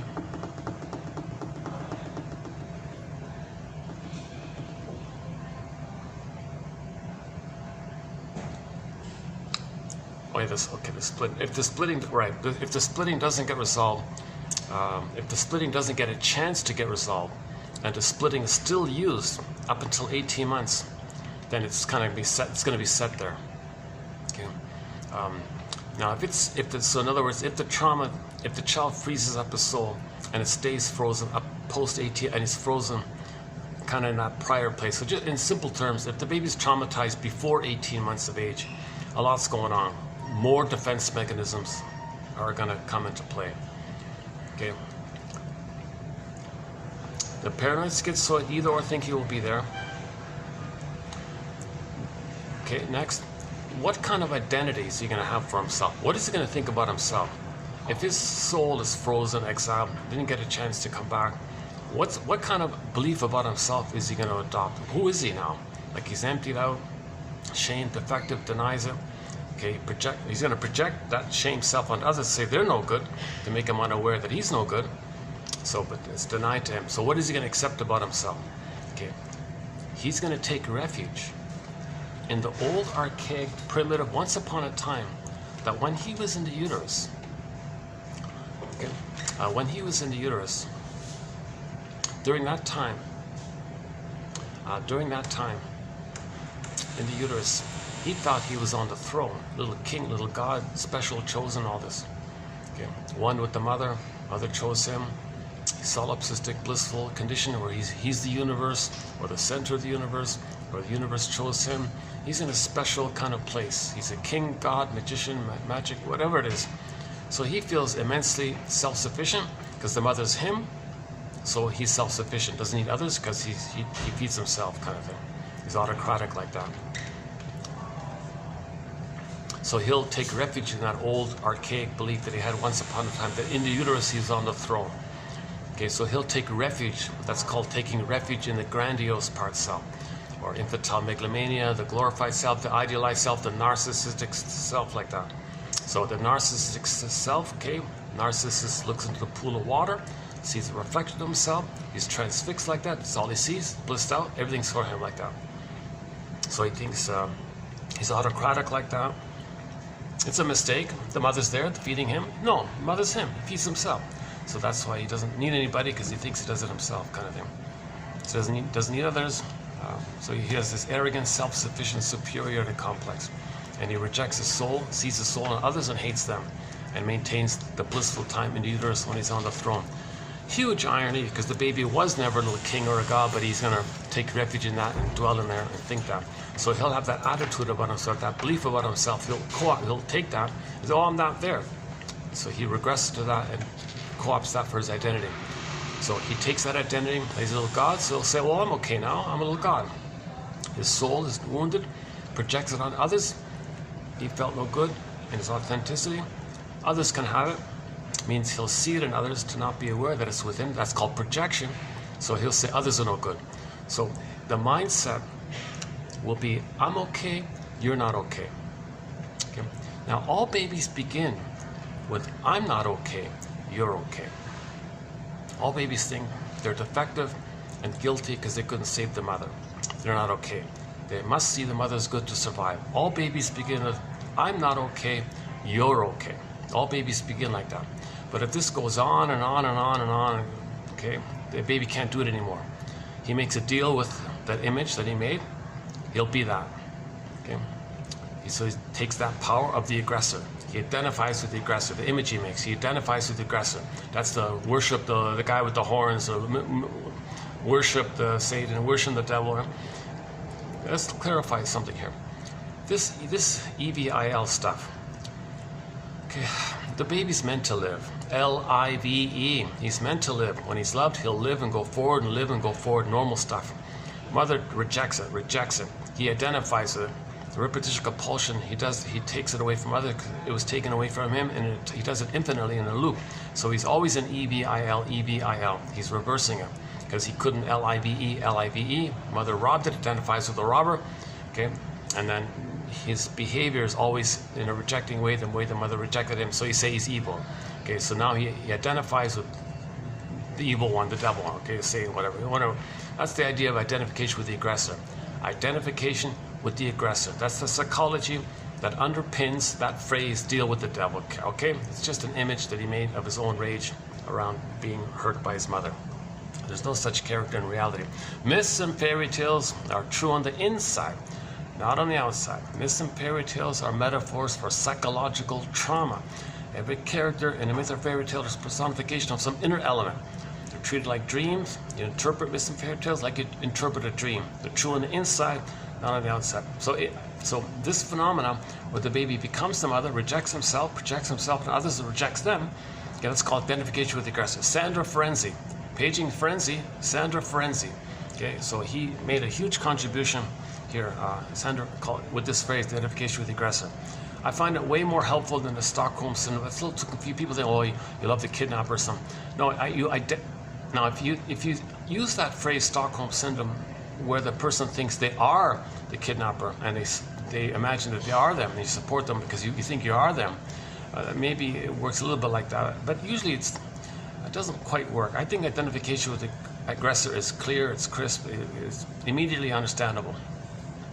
Okay, so the baby identifies with the aggressor.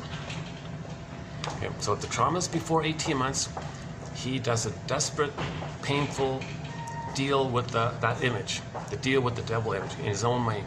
He says, and he wants that power of being the aggressor. Now he's going to hurt himself. Okay, so he makes this deal because if he hurts himself, okay, he'll be the active one who hurts him and not be passive by the mother hurting him. So he'll be the hurter to hurt himself. Well, that doesn't make sense. Why would he do that? Well, if he does that, himself, his shame self that he's going to hurt, he can trick himself to not feel it. If he can find a proxy to play it in his imagination and shame the proxy that distracts him, if the proxy is an externalization of his soul, so he externalizes or projects and sees outwardly, externally, his soul and damage and shames his own soul when he sees a proxy person representing his soul or holding his soul by his projection mechanism. These are all fantasies, right? Then if the proxy is hurt or something, that distracts him of what he just did to himself, repeating what his mother did to him. Okay, so remember, in the brain, when the baby's traumatized in the brain, those crocodiles don't know time. Salamanders don't know time. Iguanas don't know time. There's no time. Okay, that amygdala doesn't know time. This is primary mentation. When there's trauma and there's a loop, there's a neural loop there. Baby cried for love, mother said no. Baby cried for love, mother said no. This is an infinite loop. No time, endless, eternity, always permanent loop like that. Okay, that's the trauma in the brain. That's a severe issue when babies are traumatized. They have a deep memory circuit in the survival brain, in the amygdala. The amygdala's flared up. Now you got anger hopping on the console with the fiery frames and all these okay? With the fire head, right? That's the amygdala flared up. The EAS, enlarged amygdala syndrome. So he's just in survival mode. He's just in survival mode all the time when he's traumatized like that. So to stay in survival mode, he goes through life treating others the way his mother treated him and then hating the ones he just treated, because then he'll think the ones he just treated who first played him is suddenly his mother, and he hates his mother, and then so. Okay, so back up a sec. Identification with the aggressor. If the trauma is prior to 18 months,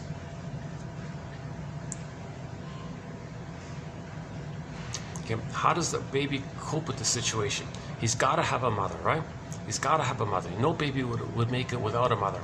but he's so hurt by the mother again and again and again. He's got to have a mother, but the mother's hurting him. How does he deal with this situation? Jesus, the baby says, oh, I give up. I won't be myself anymore. I'll give up my development.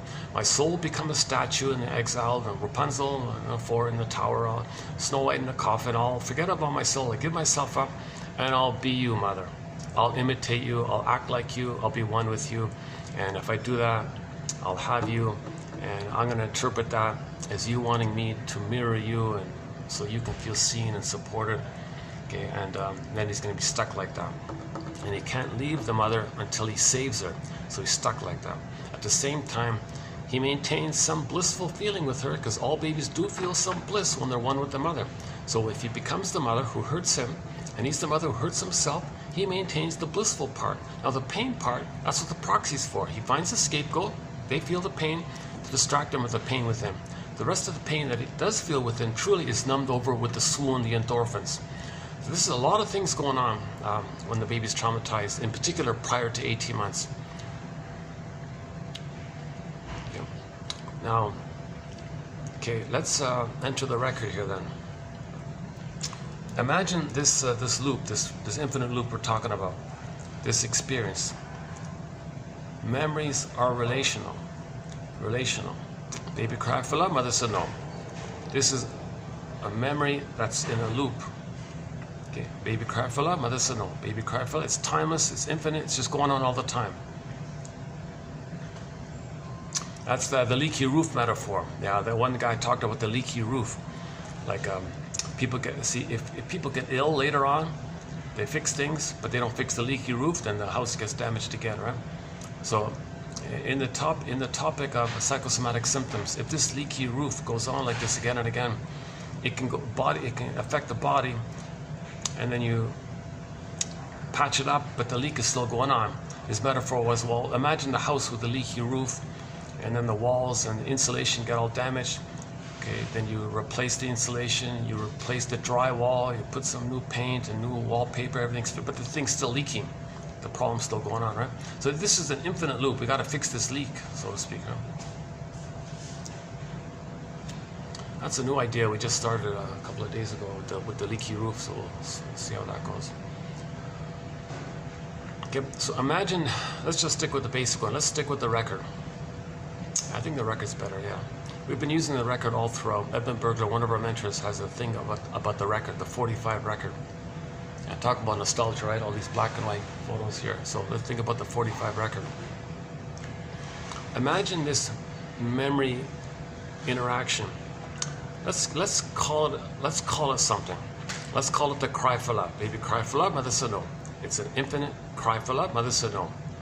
So let's imagine that as a song on a 45. Those 45s only have one song. Side B is the same as side A, or there are no grooves on side B. The point is those 45s have one song. Okay. This is a huge conflict.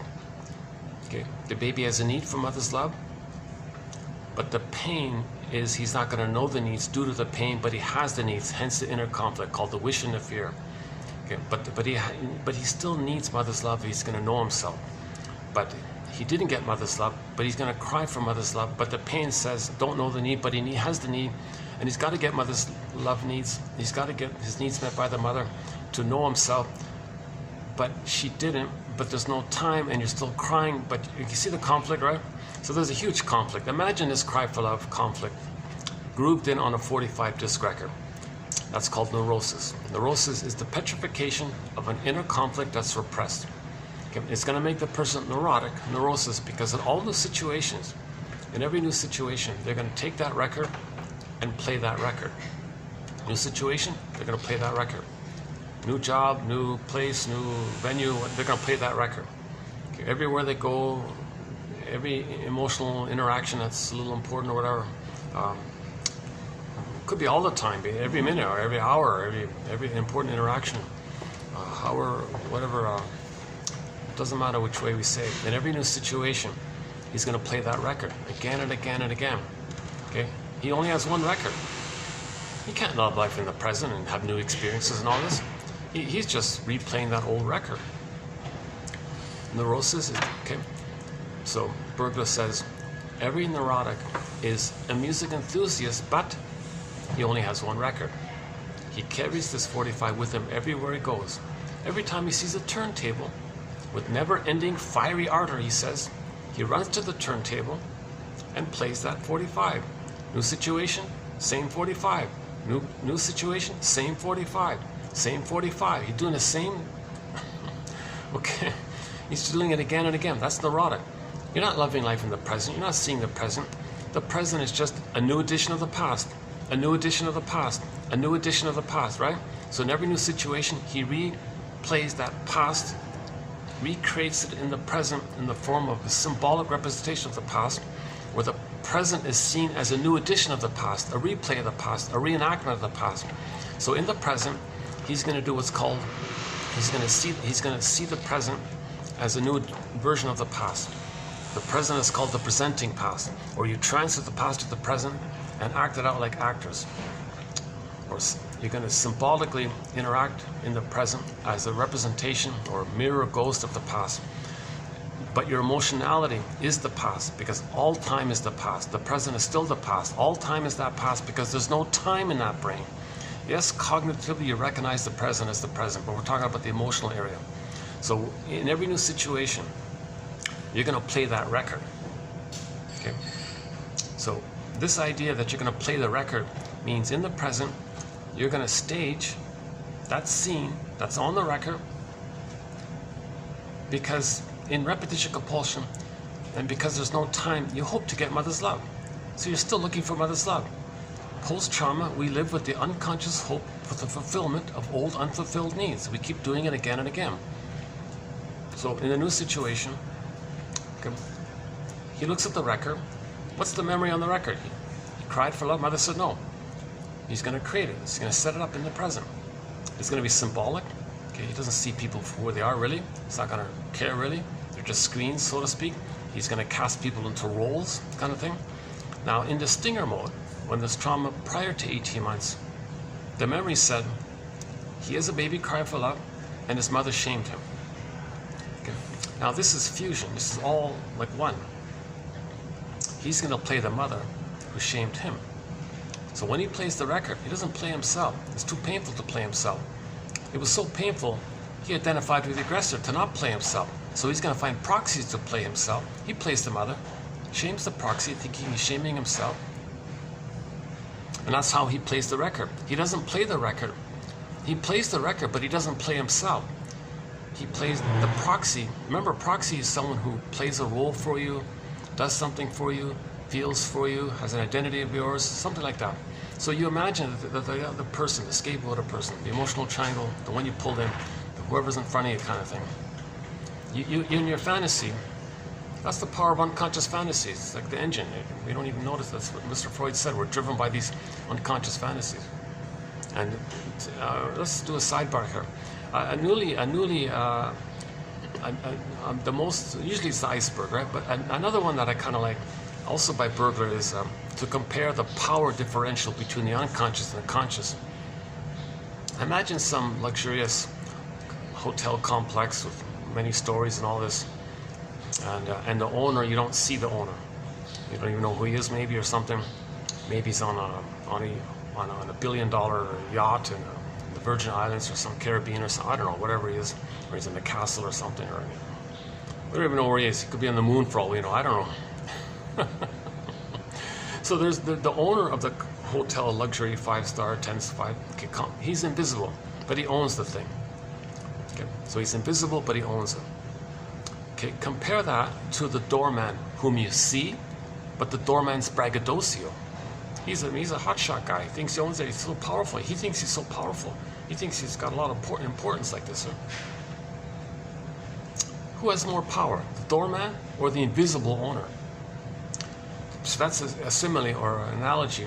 That our unconscious is invisible, like the invisible owner, but our arrogance is like that braggadocio doorman, and we think we're the doorman. But who has more power? It's that invisible owner who's on the yacht somewhere. So that's the power of the unconscious. So the iceberg metaphor, right? All that's under the water, that's unconscious, is driving the whole iceberg. Not the tip thinking is driving it. The tip is just following what's being driven by it. Burglar basically, I like Burglar calls it the puppet master. I think that's maybe the best one. Or there's the puppets kind of thing. So the unconscious is doing this. The pain creates fantasies. That's unconscious motivations. The fantasies come from the pain and the memories, and we're driven by these unconscious fantasies now. These are like little puppet masters at play. And these puppet masters are following the script. Cry for love. Cry for love. Get your mother's needs met. But again, new situation. They can't feel it anymore. They're going to play the mother who shames them. That's too painful to shame themselves. Yes, they are going to shame themselves in their attitude and all this. Okay. In their behavior and all this. They're going to shame themselves. But to not feel the pain of it, they find a proxy to play them and shame them. That externalizes and distracts them, puts their attention outward so they don't feel it within, but it is going on within. So that's the power of projection. Projection, you do that because you feel pain. You don't want to feel the pain, you project and blame someone else. Right? So Master Son has a line, it's so painful for you to focus on yourself. So what you do to soothe yourself is you blame others. So because of the pain, right? So projection and pain are very much linked. Actually, all defense mechanisms are to get away from the pain. All defense mechanisms are defense against anxiety. Anxiety, fear, pain, all like that.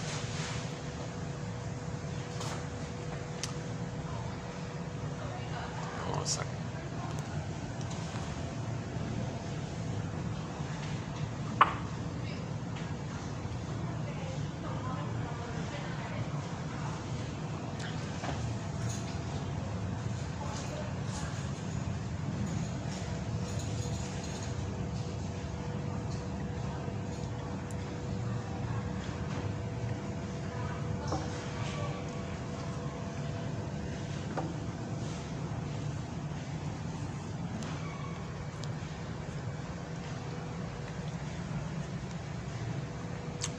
I keep seeing this. I keep seeing this guy, the waiter, putting the.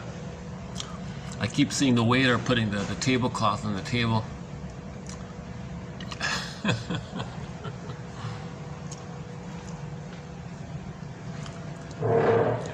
these guys do pretty good in the tips area, don't they? Right? They don't make much with the regular salad. They depend on the tips, don't they? Right?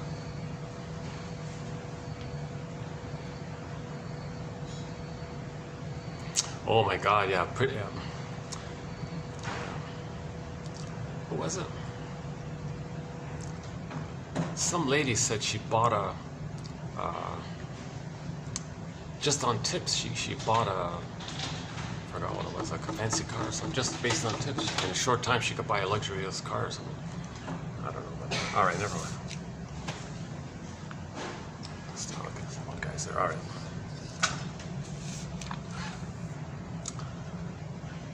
Where were we? So the record. Every neurotic is a music enthusiast, but he only has one record. He carries it with him everywhere he goes, with never ending.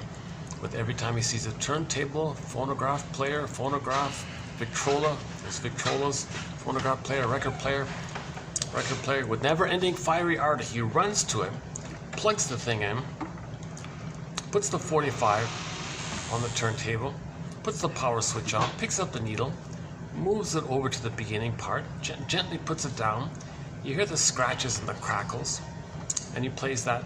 He's going to stage what's on that in the present and reenact it, using people in the present as co-actors and actors. So he finds proxies to play himself. He plays the mother, sees him as a baby crying for love by his attitude of the proxy wanting love. He's the mother, says no to himself, no to the proxy, no to himself. Okay, hocus pocus, auto-hypnosis, double focus, shape-shifting. In the Alice in Wonderland mind, in the primary mentation, things can flip and shape-shift. It's another world, right? So the truth is, although he is the mother now, who hurts himself, and he has a mother and he's loyal to mother, what about his real feeling about being angry at his mother? How does he be angry at his mother if he is the mother? So, first he used the proxy, the innocent person, to play his soul, which he shamed. So the proxy played the child side of him. He played the mother side, and he shamed the child side part. Now the person says, Oh, okay, Proxy, thanks for playing me as a baby. Now I want you to play my mother who hurt me back in the nursery. I'm going to play myself. Now I'm going to continue my struggle to control you and dominate you and like this. Because the baby wanted to control the mother, so he's going to be very emotionally controlling to that person. Now the poor Proxy person can't say, hold the phone here. I'm neither you nor your mother back in the nursery. What's this psychobabble? What are you talking about? He won't admit anything. He won't consider or entertainer or researcher. Use it some helpful, maybe to lead it towards something being helpful. He won't consider the feedback because of the pain. Because of the pain, we see all time as that past time. We can't see the present for what it is because of the pain. Because of the pain, we recreate the childhood situation into the present in our adult lives because of the pain we're feeling. We're trying to get out of the pain. What's the pain? Didn't get love. Didn't get mother's love. A lot of pain like that. You can't feel. You can't feel, that's pain. If you feel, you're okay. You don't feel pain. You can't feel, you get pain. So because of the pain, you want to get mother's love to not feel the pain anymore.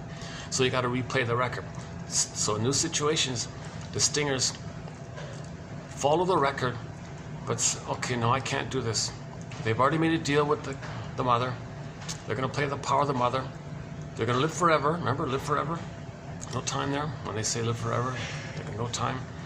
So whenever they see others, they're going to hate them, mock them, shame them, be envious of them, see them damaged, destroyed, the way the mother did that to them. Okay, that's the loyalty to the record. Okay, the Proxy is innocent, wants love. Okay. That person, as a baby, was innocent, wanted love. Mother rejected them. So, new situation, they see the Proxy as them as a baby, and they're going to reject them the way their mother rejected them. The truth is, they are angry at the mother, so now they flip it. All right, Proxy, you play my mother, I'm going to try to control you.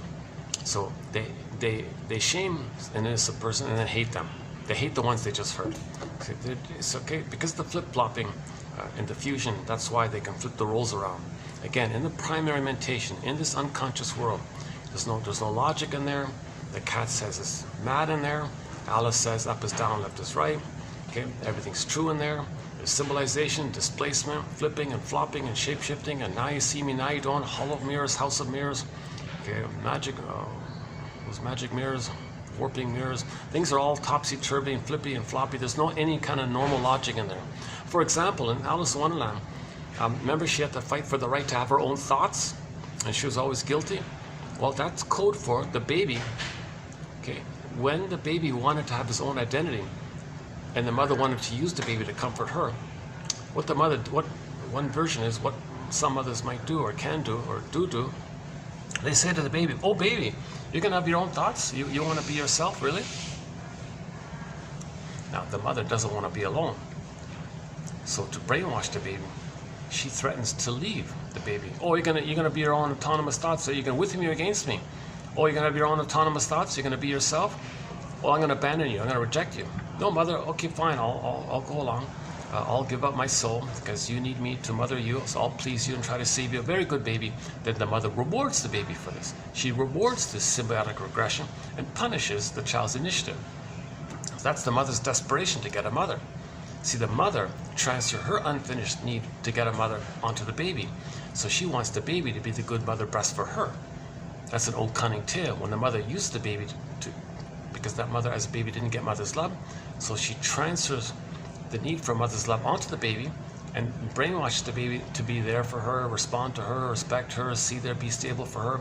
Okay? Because like Anne Sexton says, 1960 in her poem, the mother says to the baby, "Baby, I had you because I want to find me. I don't care about you," the mother says. That's a very good poem. Anne Sexton, 1960. The grandmother said to the middle-aged daughter who was unhappy in her life, "I'm sorry. The truth is, I made you to find me." That's the actual line in the poem. "I made you to find me." Okay? When the mother has a baby, she's got to let the baby be themselves. Nature's greatest miracle, life's longing for itself. Let the baby be free and autonomous in their emotional identity. Some others have a baby and think, "Well, wait a minute. If I brainwash the baby to comfort me and take care of me and see me and respond to me and respect me, do everything I want, maybe by that I'll have a stable base. And with the stable base, okay, from that secure base, using the baby as a secure base for me, maybe I'll find myself finally. That's what some others do. They have the baby to find themselves. That's one of the old cunning tales.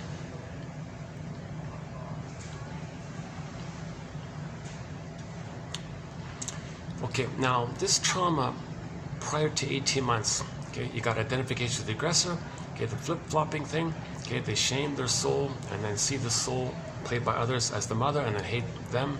Okay, replaying that struggle with the mother. They cry for love, mother said no. Proxy plays the cry, they say no. They see the mother into the proxy and they play themselves, wanting to control. Like, okay. Now, all of the personality patterns that develop prior to 18 months, okay, there's different versions of it. We've got the familiar cookie-cutter narcissistic types that we're familiar with. You got the voyeur narcissist, okay, the clinging vine narcissist, the turtle narcissist, okay, and so on. You got the infamous bully pattern that we're all familiar with, right?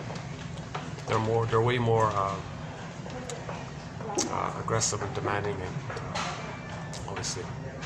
See, the narcissistic types, they have a negative mother, so they're not in their emergency about survival. They just want to get a positive mother. But they have a negative mother, so the survival issue isn't so burning for them. They're just cynical and bitter because they want to get out of the bad mother and get a good mother. So they're less harmful, so to speak. So you might have the showy narcissist, the area playboy and selfish types, and don't care about others, lack of empathy. The usual cookie-cutter narcissistic type we're always familiar with, right? The bully type, see, they got nothing. They were prematurely ejected out of the mother infantile unity, and they want to get it back. So they're more angry, aggressively to control lackeys, thinking the lackey could be the breast. Lackey gives up, they get enraged, they're more controlling. Don't leave, lackey. That's the baby saying, mother, don't withdraw the breast from me. I need a secure attachment. They didn't get the attachment, so they're always controlling to get an attachment. Now, Iago doesn't bother anymore. He's really cynical. He's really detached, aloof, and cynical. He says, who cares about mother's love? I don't care about them. They give up on the whole thing. So Iagos, they're the sneaky, devious ones who hide behind the scenes and enlist those with the bully pattern as proxies for them. So they enlist the proxies. The Iagos, the sneaky Iagos, they don't even have the hope for mother. They just want to see everything damaged because they're so damaged. Okay, so the Iagos of the world, okay, that's called, they interpret the breast as hating their goodness. That's called the envy breast.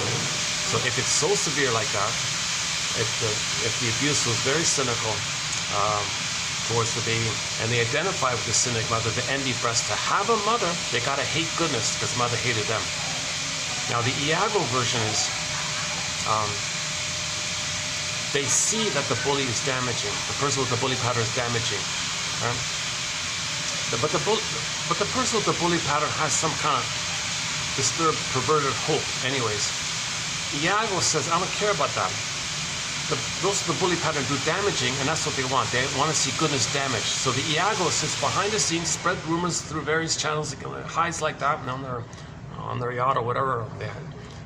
They're sneaky like that, little devious, little sneaky kind of things, and do these little, and then they spread rumors there, spread intel, spread, and then they trick others to go against themselves. Okay, that's what Iago did, right? Iago spread rumors against different people, and they were all fighting against themselves. He sat back, snickering in a gleeful, giddy, feeling the blissful feeling of being one with the mother. See, the only pleasure he has is schadenfreude. When he sees damage, when he sees innocent people damaged, he feels pleasure of being one with the mother who did that to him, because he becomes the mother. When the baby identifies with the aggressor, they act like the aggressor, they get the blissful feeling. Okay, and there are a few other stinger personality patterns, okay? The various narcissistic types, the bully type, the Iago types, and there's a few others in that kind of area. So those are the stinger personality patterns. Okay, the commonality is that they identify with the aggressor. Okay, so the main emotions are hate, greed, envy, grenvy, spite, vindictiveness, schadenfreude, grievance collecting, Bergel calls it injustice collecting, and in the Sting of Personality Man, there's a Gratz has a thing called the BPD amalgam. Psychotically, neurotically, psychotic. You blur it up and you get a new synergy of it called the BPD amalgam. It's in the brain and it allows the person to do Hall of Mirrors, House of Mirrors, now you see me, now you don't catch me if you can. So they can't feel, flip, flip. They can't apologize, no. Honesty, flip, flip. Feel, no, flip, flip. They can't admit a feeling. It flips around. That's because they have all survival anxiety. It's always survival anxiety. So to survive, they gotta lie, flip, twist, blame, accuse, trick. Okay, rhetoric, propaganda. They like things to be vague, so they can flip it. Oh, you meant haha, you meant that. I meant that. You thought I meant that. They all do these kind of duplicity things. That's what the amalgam allows them to do that. They're very intuitive. They can sense how to do it. Always 10 steps ahead of you. They can anticipate. So that's an immense survival anxiety. Okay, so again, the baby's in survival mode with the mother. If the mother's hurting him, the baby thinks he's a goner. So he's got to survive. So he creates the BPD amalgam thing in his mind, and he can use that to go through life. So, for example, someone says to them, 5 minutes ago you said that was hurtful. What are you talking about? I'm trying to survive here. 5 minutes ago I said that because I got to survive. You don't feel badly? I want to survive in this moment. You're an idiot. Like he'll just criticize you, or he'll use all these tricks. Any kind of rhetoric, propaganda, tricky, deceiving, duplicitous, innuendo, make you believe this, and they meant that. And sometimes they act like they said what you said, that confuses you. Or they act like you said what they said, and they think confused. They do these hollow mirrors things, so they don't want to admit an honesty because of the pain. I statements, pain, no. Free association, oh no. Free associate, they won't get on the broccoli boat. Oh no. I'm not going to say what that reminds me of. I'm not going to talk about the past, get over it. And if someone else does, they mock it because it was mocked in them. So they're just in survival mode. It's kind of like imagining, it's kind of like asking a 2-day-old baby to apologize for biting his mother's nipple. Why should the baby apologize if the mother's in pain, if the baby bit her nipple and she's in pain? He's surviving. Mother's hurting him. He thinks he's a goner. He's fighting. Baby's fighting for his life. He needs a safety with her.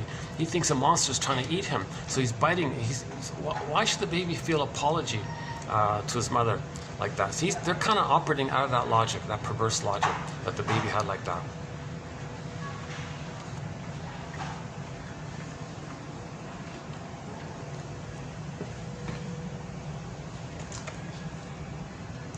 Maybe they're being a little extra nice to me this time around because I haven't been here in such a long time.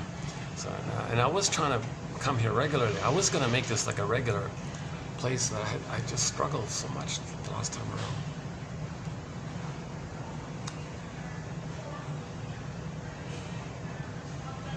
And it's same staff. Look at that. Eh? I recognize all the staff, the same kind of crew here.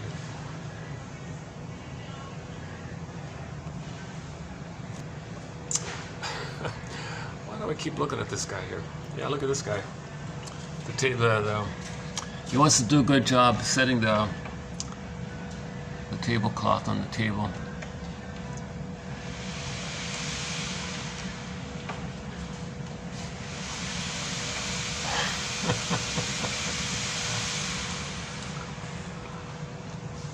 Okay, when I get home tonight, I'm going to look up Torino to learn more about Torino.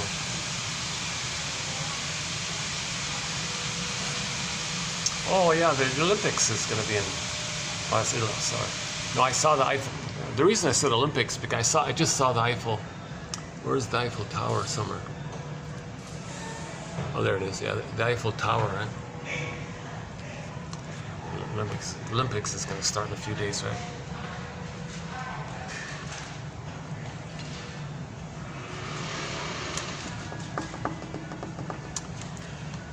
Okay. So the Sting of Personality Patterns, they don't make I statements, they don't want to do therapy, they don't want to admit a feeling, they don't want to apologize. So their slogans of life are all jungle slogans because they want to survive. Right? So all their philosophies, quote unquote beliefs and philosophies are all related to survival. So they're cynical like that, My greedy, your greedy. Trust, feel, never, no way. They did it once, never again, kind of thing, right? So the amygdala is flared up, and they project that onto everybody. So they think everybody's like them. They don't understand that others are not like them, because they only see through their lens, everybody through that lens. And because of the pain, they project like crazy. So the more pain you have, the more you project, the more you project, the more the paranoid factor comes in. So one of the slogans of the plunder system is "My greedy, your greed." Somebody said, "Well, if I'm not gonna destroy the planet for a quick buck, if I'm not gonna be greedy, then you're gonna do it. So either I do it, you're like, no, that's not true. Not every baby is put on a torture board in a straitjacket, removed from the mother's, cord severed, bleeding, and in the name of blockage, we're going to calcify your soul and make a monster image in your mind, and you're going to act like that." Not all babies receive this cruel, vicious treatment. Okay, a lot of babies are being loved by the mothers. A lot of babies are getting a natural birth, a gentle birth, Loboyer birth, Klaus and Kennel material. Okay, a lot of babies are getting held by their mother's arms and nursed properly. Not all babies are removed from the mother, put on a torture board, or that'll finish it off for the baby's soul, right? If they're tortured on the torture board. Can you imagine that? A poor little baby expecting trust from his mother. The father didn't protect it. Mother said, "Oh, fine, take him, whatever." He's sent to another room, and they strap him down and all this. And baby's disassociated. He's blanked out.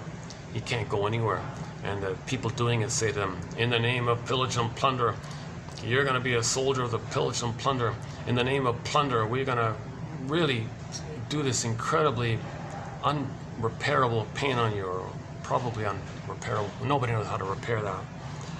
Janov says he had a client who did a CIRC, primal re-experiencing. He did an abreaction from that. That's quite a story of his about that. And there's somebody presented a presentation about it. I couldn't look. Warning. I didn't look at it. I also didn't look at that thing. That's really unbelievable that someone would do that. That's an incredible betrayal. Unbelievable betrayal on a baby. Of course the baby's going to believe in aliens, because that's an alien thing that's out of this world.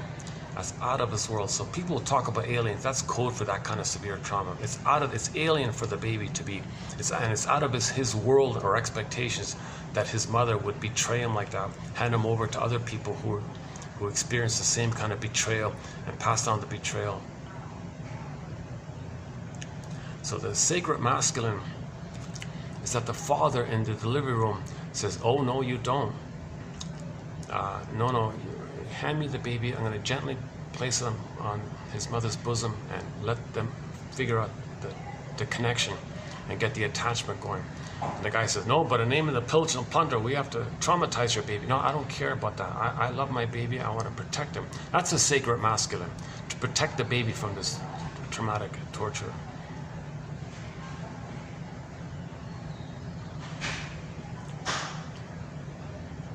Now, if the baby is to some degree traumatized in the uterus at birth or afterwards, if the mother can reestablish the symbiotic connection, things can be healed. But I don't know if that CIRC thing, the mother can heal that kind of thing. That might be, he's a goner. Maybe that's why that's done, to make them a goner. It's unhealable. Maybe. Burglar has a book called Curable and Incurable. So that should really stop. That in our new consciousness, that's really got to stop that kind of thing. Number one, stop that. Stop. Just voluntarily do it. I think the best image for this is the lotus flower. Just have every delivery room have a huge lotus flower on the wall. Lotus flower, stem, pod. Okay? You superimpose on it or put it side by side, baby, umbilical cord, placenta. Leave it like that. Leave it like that. When the baby comes out, you leave the cord, you leave the placenta, hand the baby to the bosom, skin to skin, and you're good. Forget about weighing the baby. Don't separate the cord. Leave the placenta, still pulsating, still sending blood and oxygen, nutrients, Indigenous people say the placenta is the baby's spiritual source and power, guardian, angel, so that kind of stuff. Very powerful, very important, this kind of system. It belongs to the child, it's from the child, treated like an organ of the child. The only time they said that you can remove the cord, the only time you can remove the cord is when finally all the blood has finished when the cord stopped pulsating and the cord has exhausted itself, that the blood has done all of its circulation and the cord turned white and it flattened out, then maybe that's okay at that time, but not before that. Better yet, just leave it alone and it'll drop off on its own accord. By that time, he'll have established the new paradise with his mother, and then he's not traumatized. Too many people, but see that barbaric thing from 10,000 years ago removed the baby. That's still going on. Gotta stop this nonsense. Take a lotus flower. Okay, it's on the water like that, right? You got the stem in the pot. Have a huge poster of it there, baby, cord, placenta, and put a sign there, leave it like that or something. Lotus birth, leave it like that. Now, I'm not a doctor, I'm sure there's some extreme exceptions, but generally speaking, leave it like that. All the more reason to leave it like that, because if there are complications, the best way to heal those complications is if the baby can get his mother and form the symbiotic egg, restore the egg, restore the mother-infant dual unity, the blissful union, then things can be healed and things will sort itself out if you can get the attachment. If he's traumatized and you remove him and you further traumatize him, how are you going to heal from that? Now, yes, when the soul is frozen, okay, the person's going to compensate with a false self, a scaffolding of defense mechanisms, a personality, false self that you can live by. So you can function and get 10 PhDs, Olympics, you can get 10 medals, whatever. You can still function in life. But we live to the extent that we feel. So yes, yeah, in part one, we talked a bit about the gap between the true self, false self gap. We don't want that gap. The more the baby's traumatized, the more that gap's going to be. That's why midlife, it took Odysseus 20 years to reunite home, get back. Well, things have finally calmed down a bit, right? Yeah, maybe. Let's see, what time is it?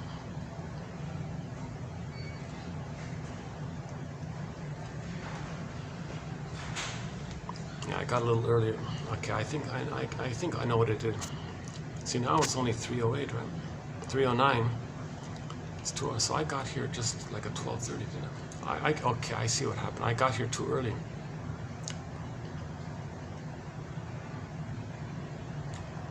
Yeah, things have calmed down now. Yeah. Okay.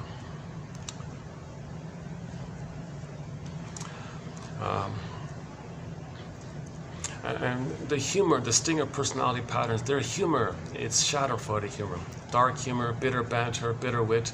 Okay, any innuendo that says others are no good, it's just like Janov says, the pain is cranking it out, these little bitter verbal negative opinions about others.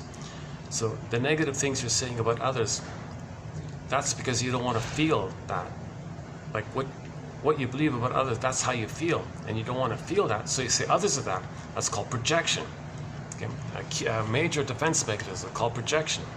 Our booklet here in this, I think we have the best. I think I've found the best quotes on projection.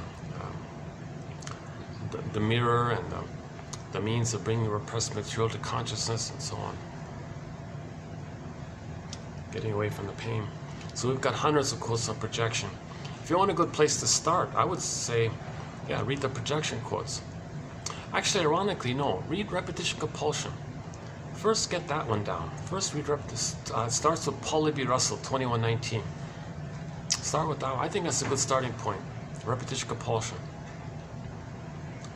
This infinite loop we keep replaying.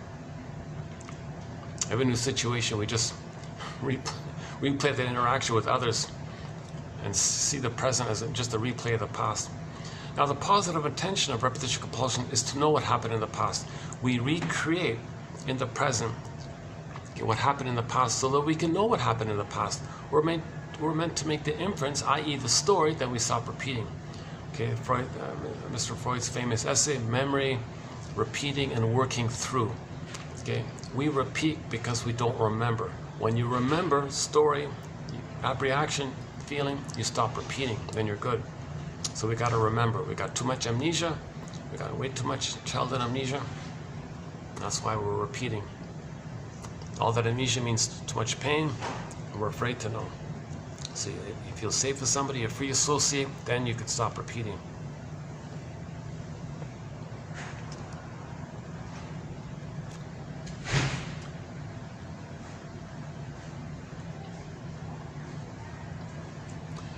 You know, that waiter guy, he doesn't look stressed out. He looks like he's in a good mood or something. He looks very conscientious. He looks kind of relaxed and happy. He's looking forward to the next guest. He's probably thinking about how much he's going to make in his tips or something. Gee, yesterday I made all this money with tips. I think today will be a really good day. The tourists flock to Italy like crazy, right?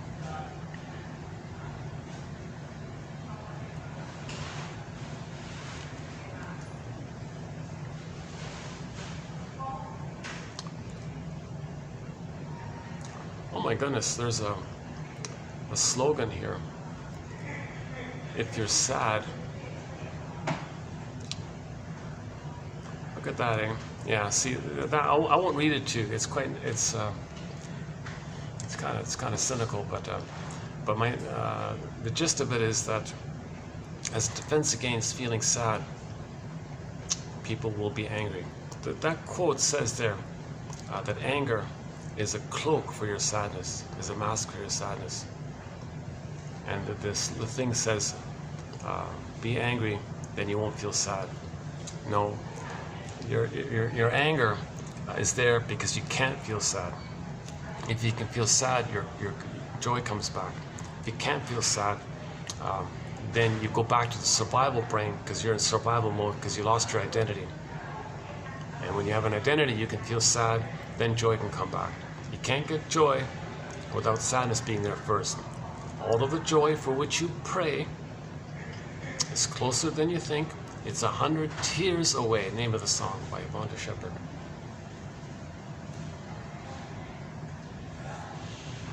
And a negative reaction is into self-help workshops. You pay money, oh, beat the pillow. Why? Well, I don't know, just beat the pillow. Okay, that's not an reaction. That's not a genuine reaction. You're just maybe blowing off steam around the pain you're feeling. Well, you feel a little tension relief. Well, but I'm not getting, but you feel better. Well, for the moment, I don't know, some maybe.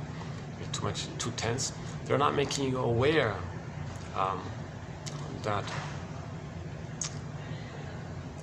anger is an expression that your needs as a baby didn't get met. They're not making you aware of it. If you're not aware of it, it's useless to beat the pillow. Although in some cases, maybe for the moment, but so the self-help scam is about fake, sham reaction. Looks very dramatic, looks very important. People think they're deceived. See, you're healing, you're feeling. You're not really feeling. You're just you're doing like the actors. What the actors are doing. That's not their genuine feelings.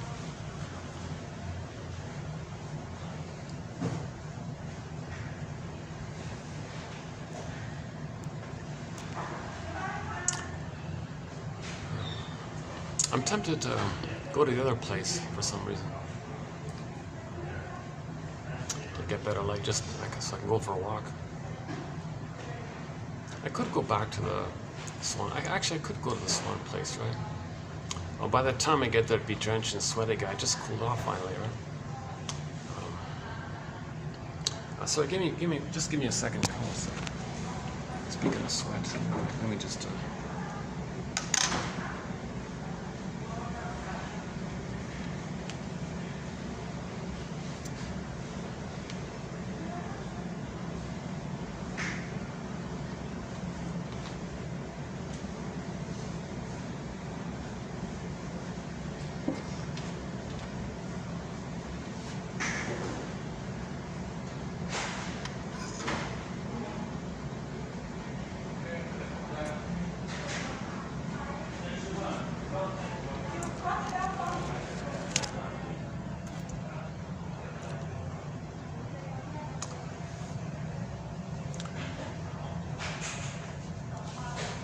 This is not a vanity project. I realize I don't look.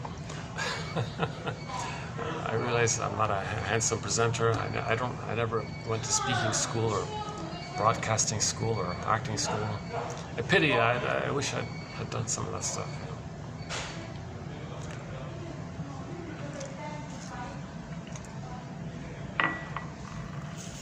Okay. Another thing with the stingers is scapegoating. They're big on scapegoating because they can't feel, so they find someone else to see as their innocent soul, which they damage. That's called scapegoating. Then they see the one they just damaged as their mother that they hate. Now they hate the ones they just shamed. So they shame someone who was themselves, then they hate them because they flip them to the mother. That's called scapegoating. Emotional triangle. Murray Bowen about the emotional. They do a lot of that. They live by that. If two stingers get together just as like buddies or something, quote unquote buddies, the first thing they do is, because of all the tension between the two and their inability to be authentic and be real, so they don't, if you're not real, you don't trust anyone, they don't trust each, so they identify a third. That's the triangle, emotional triangle. So the first thing two stingers will do usually is, who are we going to agree to hate? Who are we going to agree to shame, hate, all this? So they'll pick the third, whatever it is. Okay, and then anytime a feeling comes up, they'll refer to that third in a negative way, and that blows off steam. So they want to discharge their tension, because the goal is the two stingers want to take turns playing big shot together. All right, you got a turn playing infantile megalomania, and I got a turn playing infantile megalomania, and you got a turn, I got a turn. Any kind of humanness, any kind of realness, authentic feeling, the scapegoat cannot will shame it, and we go back to playing God. You play God, I play God, take turn, and then that's like that. Now, if it's a couple and they get married, okay, let's borrow Sharon Way Shager. I'm going to stick with hers for the time being. The first, if it's a couple and they're both stingers, they both have a stinger personality pattern, mindset, psychic structure, template. Okay, then the first child, she said, generally will be seen as a narcissistic extension, wanting that child to redeem them and save them.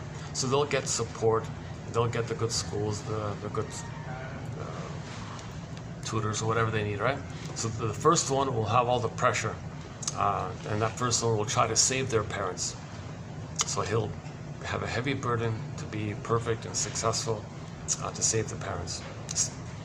That doesn't work, of course, but meanwhile, the first one has the heavy burden. So he's the quote-unquote family hero, right? Second one comes along. By that time, the parents have so much pain and tension built up, so they dump it on the second child. So he's the scapegoated one. Okay? So the mother will deliberately not love that child due to her hate, make the child naughty. She sets it up like that, wants the child to be naughty, delinquent like that, to give the parents an excuse to discharge their tension that they feel coming up in themselves. They don't want to do it at each other. They dump it on the second child. So he's the scapegoated child. So they deliberately do that. The mother deliberately knows one child's got to be naughty to give the parents an excuse that they can be angry at the child, the scapegoated child, the bad, quote-unquote, the bad child, the delinquent child. Then they cloak it over with a thing called an excuse and a rationalization. Something that sounds reasonable to lie to themselves, to others. The common one is to spare the rod one. Okay, shall I compare thee to an onion? It's nothing to do with that. It's just a cloak to get away with the underlying shameful issue that they don't want to admit, that they scapegoated one of their own children to keep them together, because the parents are taking turns playing big shot together. It's just for them to stay together. Anything about their feelings, the second child will have it and they'll attack it in them. Third child comes along. He's that one out of here. So he's the lost child. He'll be ignored and he'll just disappear in libraries and books or whatever. So he's not happy either. The fourth child comes along and says, "This is weird here. I got 3 unhappy siblings. The one's got to save my parents. The second one's the naughty, delinquent one. The third one's disappeared. The parents are narcissistic types. Geez, here, I don't know what. This is just all so absurd." He becomes the mascot, and the tendency is he's so neglected, so alone, so quote-unquote free, because the first three absorbed all the pain of the parents. Okay, the first one is the narcissistic hope. The second one is the scapegoat one. The third one is kind of like maybe the buffer, a little bit like a little bridge like that. And then finally the fourth, he's like totally free. So maybe he plays around, maybe he goofs off. One day he realizes he managed to make everyone laugh. All those miserable people in his family, he made them all laugh. That's a new role for him. He has a place now. He feels important. He's included in the family. He becomes the mascot, kind of thing. Now that's one way of describing it. We don't have a thread on birth order issue, but if we are going to do a birth order thread, I think I would definitely pull that quote in. Okay, so the thing about the scapegoating part was the emotional triangle, right?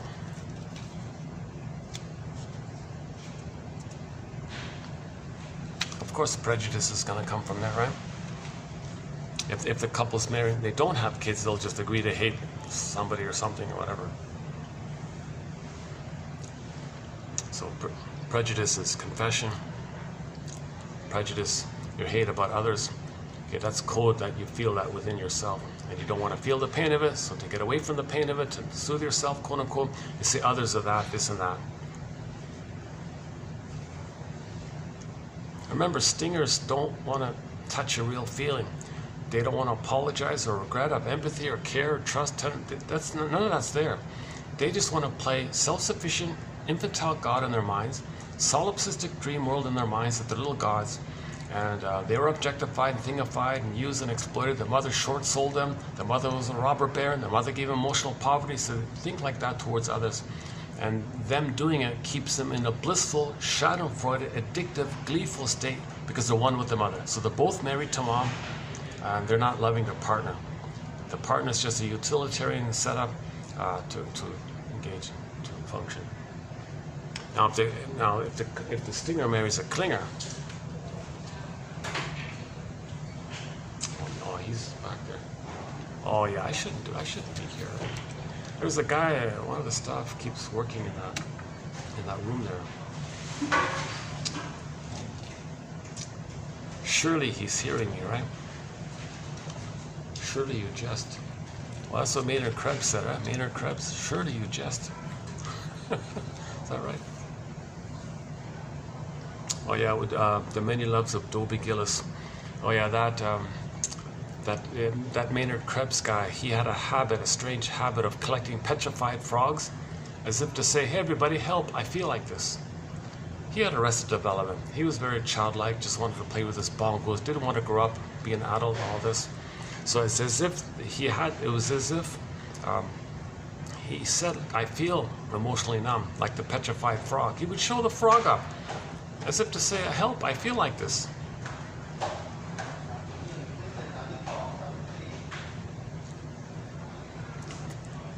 Play Prism's Ron Tabak's song. He did a cover of April Wine's song called Soul Surgery. He wants soul surgery. It's not a popular metaphor, but some people refer to psychoanalysis as soul surgery. So in the song Soul Surgery, he was saying, help, help, somebody help me, please, somebody help me, please, please, I need soul surgery. Turned out Ron Tabak really, it was real for him. Nobody paid attention. Poor guy passed away shortly after that. I think it's my theory. It's similar with that Bon Scott guy, with the Highway to Hell. Help! I'm on a highway to hell. Somebody please help me. Mama, please help me. Well, look what's happening to me. I'm on a highway. All right. And then shortly afterwards, he was also gone. Right? Alcohol, poisoning. They said Wikipedia. Yeah, I talked about Rick Sanders did a tribute cover song called "Shot Down in Flames." For Bon Scott. Oh, he was in the news recently.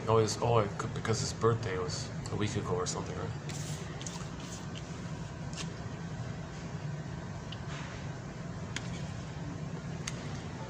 Okay, I'm not going to do the songs. Yeah, there's a whole little list of songs we have in the stinger mode.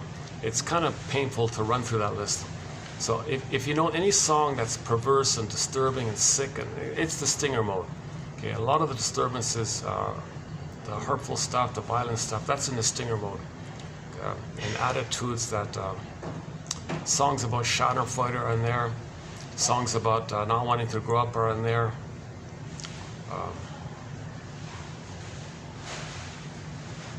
Songs about infantile megalomania, but like that annoying song, everybody wants to rule the world. Okay, the baby thinks he owns the mother, he rules the world like that. Nonsense. Not all babies are traumatized prior to 18 months. A lot of babies get past 18 months, but those who are traumatized prior to 18 months are still stuck, frozen in their development where they didn't get a chance to quote unquote rule the world, own the mother. Mother's there for them. He thinks the mother's just there for them. He rules the mother. The mother's the world. And so on. So we got a few songs, so let's not do the songs part. Okay, the clingers, a little, just briefly, the clingers. If the child does get enough love with the mother, and he manages to cross over that 18-month point, that's a huge transitional developmental part, 18 months. Jeez. Lighting's not too good here, eh? I feel like, the lighting's really, it's kind of too dark or something. Let's change in a minute. Okay, if the child can get enough love post 18 months, that's awesome, because that means that infantile megalomania, him thinking he's a little god, dissipates mainly. Not fully gone, but it mainly dissipates. So all babies think they're gods up until 18 months. Okay, so they have it in the uterus, they have it for the birth, from birth to 4 to 5 months. Now, between 4 to 5 months, he hatches out of the egg with the mother, the symbiotic phase. But from 4 to 5 months to 18 months, he thinks the world is his oyster. So he's still in that kind of place. But at 18 months, he's no longer in that state. He's now more of the ego develops, the reality ego develops. He understands that he's a person, mother's a person, we're all people, we're all members of the same homotraumacous family. Okay, we're all like this one big family, traumatized. Oh, okay. So it's it's different like that. So he's now come down to earth, no longer in the mythology area, he's more like in the fairy tale area, I think. So he's now Voyager, seek thou forth and find yourself. But he might be traumatized between 18 months and 36 months. So he's still in that original state of trying to save others. So remember, all babies want to save their mother. Okay, the stingers give up on it, find others wanting to save their mother, and they say no to them. The clingers stay on that track. They're still on that track. The I'm not okay, you're okay, they maintain it. So post 18 months, they're still holding on to it between 18 months and 36 months. So clingers tend to be childlike, a little naive or something, a little too trusting or something. But they don't hurt others. They just want to save it. They just want to save everybody. They just want to please everybody, save them, because that's what the child's trying to do. They're still in that kind of place. Now, the stingers give up on that. They just identify with the aggressor and shame others in that mode, because they can't feel or see that, because they didn't get enough love to get there. That triggers a lot of pain around not getting love to get there, so they hate it. So they're very envious of others. Envy is very strong with the stinger personality patterns. The clingers are sort of stuck in the middle between 18 months and 36 months. So they never really individuate, because they never got enough, they never got the message that the parent could support them while they're learning. They got the message that if they learn something, mother's not around. Don't bother me, I'm busy, kind of thing. But they're post 18 months. So they didn't cross over and identify with the aggressor. So they're still childlike. Okay, so that's the now Voyager phase, the rapprochement phase, the creative improv phase, yes and phase, communicative matching phase, where the child explores, learns, freaks out a little bit because he's not ready yet, runs back to his mother for emotional refueling. Mother says, yes, you can learn and you still have me. You don't lose me. That's great. Touches base, feels safe, explores, gets scared, freaks out, runs back. You're safe. Okay. Charges up, his emotional refueling charged up, he goes out. This goes on for 18 months like this. Okay. And he may, embedded in that is the improv stuff. Hey mother, look what I found. Oh yes, and yeah, that's something. So she matches it, giving the message that baby, you can be yourself. Life's longing for itself, nature's greatest miracle. You can be who you are. You don't gotta say me, you don't gotta redeem me, you don't gotta be an extension of me, you don't gotta do something that I didn't do, or you can find yourself, and I'll support it, and I'll say yes, and I delight in that, and you don't lose me in that process. Okay, so he's got to have that kind of thing taking place, because what often happens is the child discovers something, runs to his mother, and she's busy. I'm busy. Leave me alone. Wolf, frozen there. He can't fully individuate. He kind of separated. He hatched out. He lost the infantile megalomania, but he can't individuate. So he's stuck in that childlike place where he's smart enough, kind enough, loving enough, but not confident enough to be successful or to know what he can do. Because if he tries to self-activate, he thinks he loses his mother, and he wasn't ready to lose the mother at that time. So he's always a lot of potential, but he can't do. I think the Joan character. So my link for this, the TV show link for this is I Married Joan, played by Joan Davis, the famous comedian from the 50s. So she was kind of kind, compassionate, and intelligent, very resourceful, but she was like, helpful to people, and she was nice to people, and she was good with kids and animals, and she was kind of intelligent, caring kind of thing. But she could never she could never be successful. She sabotaged all the time because she was afraid to be successful. So she'd create all this drama in the attempt. The husband had to say, everything's okay. So he didn't help her to be autonomous. So she just recreated that stage of 18 months and 36 months. So they may be a little histrionic like that, or higher functioning BPD, or histrionic, clinger, pleaser, caretaker, codependent, those kind of places. So love and gratitude have partially entered the psychological picture. They can make I statements. They can apologize and regret. In fact, they do. They always feel guilty and want to save you, so they're a little overly apologetic. They can make I statements. They can feel so safe. They can heal and move towards I'm okay, you're okay, psychological, because they're on track. The track is I'm not okay, you're okay. They stayed on track. They're still on track to get to I'm okay, you're not okay. Now the stingers, it's all flip-flop. It's derailed. They're off the track. They're not okayness. They say others are not okay. They play the shaming mother and shame their own soul. So it's all flipped around, and they don't want to get back on track, or it's harder to get back on track. They're just too addicted to playing infantile megalomania, being one with the mother, and having shadow for. They're having too much quote-unquote fun. It's perverse fun, and they don't care about the feelings of others because the mother didn't care about their feelings. So the stingers don't make I statements. They don't want to do therapy or read therapy books, or they don't, or if they do, they mock it and make fun of it because they're envious of it and attack it. They don't want feedback. They think it's criticism. Okay, so the clingers and the pleasers, they maintain the original I'm not okay, you're okay. Now, two clingers get married, let's say, and they're not conscious of that. They're both going to compete to see which partner is going to play the good parent to help them finish their development. You be the good parent to help me find myself. No, you be the good parent to help me find myself. I want to be the child, you be the parent. No, I want to be the child, you be the parent. They're kind of going to compete like this.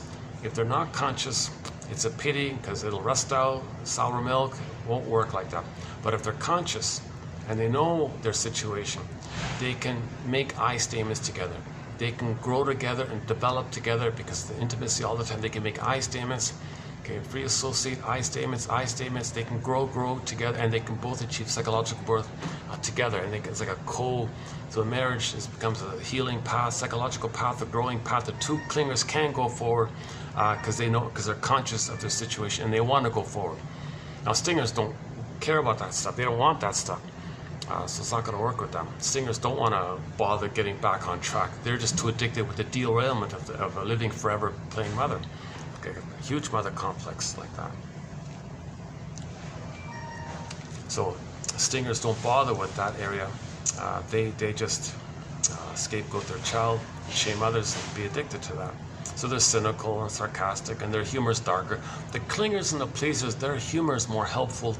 It's more empathy is involved. It's more helpful. Everyone's a little bit better off for it somehow. So the humor in the clingers, Grassin calls it, that's more in the depressive position. client's depressive position. Their humor tends to be something that helps people a little bit because they want to save you, right? But the stingers, no, you gotta be kidding. Their humor is blowing off steam of the pain of not feeling. Now they feel relief if they replay the mother role, and they're the mother, and someone else plays their soul, and they shame their own soul. They get the sadistic pleasure of being one with the mother and the glee of being one with the mother. That's a perverse pleasure, that's a perverse joy. And they're just addicted to this stuff. So most of their, they got a massive dictionary, put down terms, insult terms. They got to memorize probably you're this and you're that, you're this, and they got to keep cranking it out because the pain is cranking it out, and they're getting addicted to this. It's a perverse stuff like that. So stingers don't want to do therapy together. Now, what if a clinger and a stinger get married? The clinger says, I'm not okay, you're okay. And the stinger says, I'm infantile God, my soul is not okay, you can have it, you're not okay. So let's say they get together. Stinger is thrilled to have somebody shamed, mocked, devalued, belittled, damaged, because that was done to them, and they're the mother who did that to them, so they got to find a proxy to play their soul, which they damage. The clinger says, ouch, oh, that makes sense, because I'm not okay, you're okay. Stinger says, oh, of course I'm okay, you're not okay. So there's a neurotic fit like that. And it takes 6 to 7 years on average for the clinger to realize what's going on. The clinger says finally, you got to be kidding. All this time I've been nice to them, trying to help them, because I wanted a good parent. Stinger had no idea about that. They're just thrilled to have somebody to damage, to mock, to shame, to belittle, to ridicule. And the stinger thought the clinger should be grateful for this opportunity to be shamed and belittled. That's how arrogant they are like that. And a recent quote said, the only confession that the stinger will have that they need the clinger, the only way they'll say that they need the clinger is on the condition they can shame them. That's the only time they may get any kind of dependency issue, is if the clinger accepts that role, and he can only say to himself, I need to shame them, and that's my dependency, and I'll accept that. He'll cynically say, I'll accept that I need to shame someone. That perverse stuff, right? And the clinger says, I can't believe it. I've been trying to help them and correct them and help join the developmental path, and they mocked it, shamed it, said all these awful things about me behind my back. I can't believe it. And I put up with this, and I was a childlike fool. The stinger says, well, if you deserved it, well, of course, you should be happy to be shamed, because I'm so important. You're playing my soul, which I damaged. Don't you feel important to take care of me or something? I'm a little God. Don't you feel important? Serving a God. Don't you feel important, sir? You should be thanking me. He'll say. The stinger will say, aren't you grateful to have the chance to serve a God? They think they're infantile megalomania. They think little gods, right? So the stinger finally says, I can't believe this. What a fool I've been. What a fool believes. So finally the clinger leaves, right? Writes a self-help book entitled Codependent No More. Back to April Wine. Won't walk down that road no more. All the survivor songs, right? We played the Glee cast has a good one called a combo song, I Will Survive plus Survivor. The Gloria Gaynor's one. Destiny Child one, a combo song. Very good survival songs. Okay, so the clingers feel disgusted. They want to find a waterfall and wash themselves. Like they just can't believe it that the whole time they've been giving their soul away, the stinger's been shaming them and mocking them, and they had to kind of always detoxify it, and it's insatiable like that. Now what does the stinger do? Denial, contempt, sour grapes. Didn't need them anyways. They find another one. They do the same thing all over again. Stingers don't want to admit it, right? They don't want to see that. It's hard for the stinger to see that they've identified with the aggressor, and they're shaming others the way the mother shamed them, and they are the mother. Because if you are the mother and you admit that, you have no mother, because you don't want to be that, so then you have no mother. The memories, all the pain around it. That's called facing the furies, abandonment depression. So who wants to face the furies? So in Arestia, he had to face the fears. He did want to face that. He did want to grow up knowing that he didn't get mother's love. So he faced the furies. So how did he get out of it? Arestia, he said, okay, I got to understand the mother. I got to honestly honor her and truly psychologically understand her and see the two sides of her. That's the courtroom scene. Half said yes, half said no. Athena said, okay, you did that, you're free, you're good. You can be free. So if you see the two sides, you can be back to Inside Out 2, the two sides, put it together, and you get the new one. You're free when you see the two sides. So at the end of Inside Out 2, you saw the two sides, they accepted the two sides, just like Arestia. Look at that, eh? Inside Out 2. Okay, the cartoon is an animated film. It's kind of similar to the ancient Greek. Got to see the two sides, either or, either or. And she did it. And she's free. Athena said, you're free. So when that new sense of self came up, it's kind of like Athena in the background. Oh, here you go, you're free. And she's embodied, she relaxed, she could breathe better, she could apologize, get her friends back, didn't have to choose. And she was successful in her work and her play and her family and friends, and got a scholarship, and everything was good for her, right, after that. And her health was better, right? And the anxiety character took a backseat, and she was sipping some tea. Right? So then Joey came back at the console. So at the end of Inside Out 2, Joey came back to the console. That's what it's all about. We had Joey at the console, we lost it, want to get it back. That golden ball went down, want to get it back. That's the whole motif. Every myth. Yeah, that's the common hero's journey that Campbell talks about. Second journey, midlife audit, midlife examination period. It often begins with a hunch, Freudian slip, psychosomatic symptom, nervous breakdown, delayed onset of PTSD, or some feeling that you're missing something, etc. Then you begin. Usually it begins at 40. You can start with Robert Blythe's audio about the shadow and the shame and all that. Read Masterson's Search for the Real Self, Karen Horney's Our Inner Conflicts. The comic psychoanalysis, Dark Horse Publishing, excellent place to start is the comic psychoanalysis.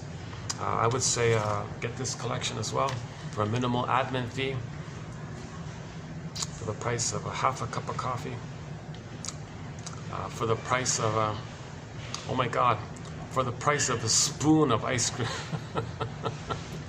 Oh my God, yeah, probably like a spoon of ice cream. For the price of one scoop, not scoop, a spoonful. For the price of one spoon. Oh my God. How about in Torino? Is it expensive over there?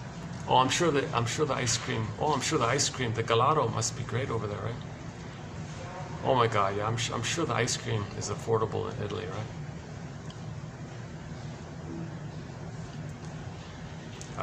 The latte ice cream would be nice, right? The milk coffee ice cream must be very nice in Italy, right?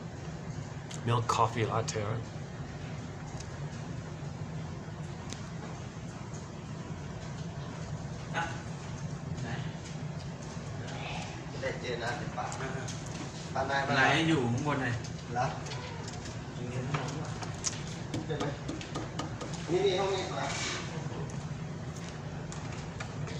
Maybe I should go. Oh, I can go back to. Yeah, let's go back to the sofa place. Yeah, okay. Hold a second.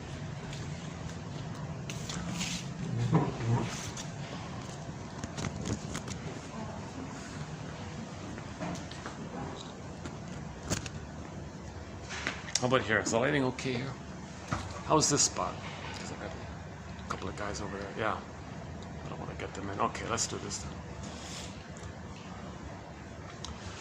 Okay, where are we here? Clingers and the stingers.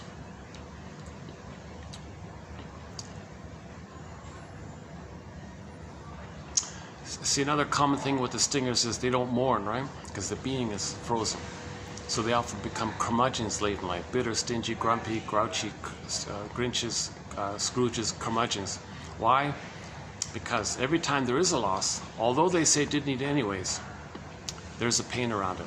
Another loss, more pain. Another loss, more pain. So every loss triggers all the unprocessed pains of the previous losses which you didn't digest. That has a snowballing effect. Now as they get older and older, more losses, more snowballing. The snowball gets bigger and bigger, rolling down. Now in response, the person's going to become more OCD-ish, more controlling, more of a micromanager, because they want to control every little thing. Because if something doesn't go their way, it feels like a loss. If that a little loss can trigger all the major losses. So that's the kindling effect. So the kindling effect and the snowballing effect. I guess these guys are watching here. Okay, maybe I should go somewhere else.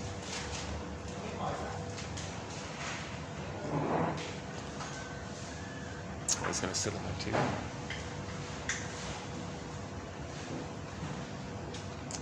Oh, he's looking for a plug. All right. Well, that's good exercise. I can do some exercise.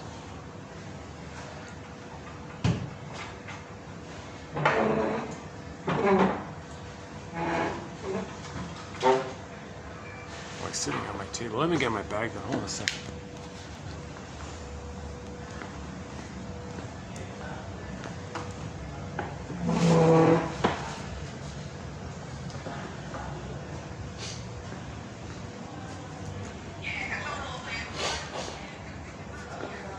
Maybe they think I'm gonna forget my bag. I've got no valuables in my bag. I don't know why people. I've got an empty juice. I got an empty juice carton. That's all I.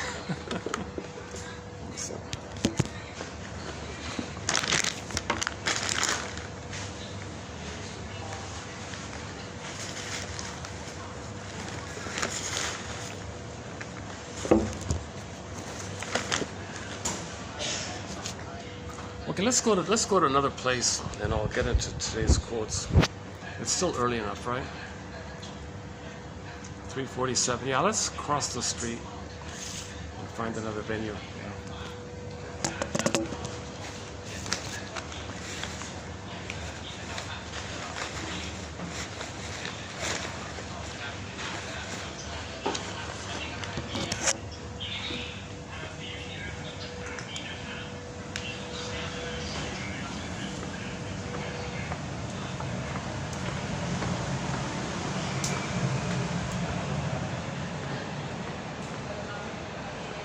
Oh, cute little bags. Oh, look at that, eh?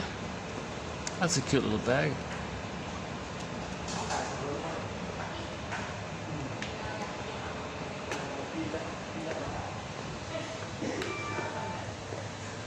What if I go outside here?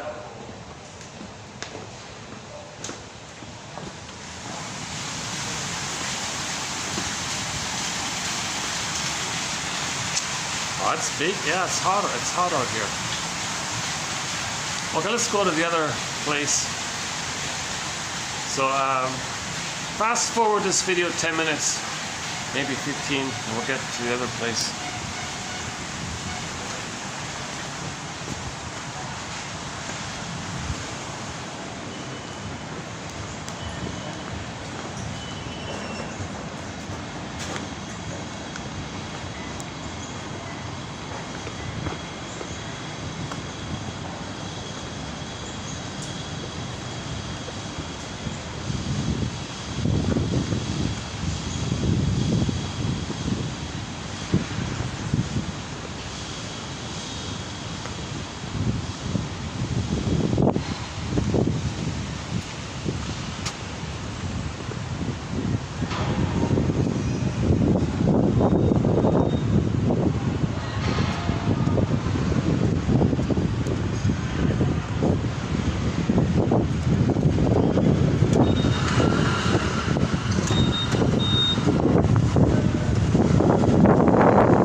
just walk up, huh?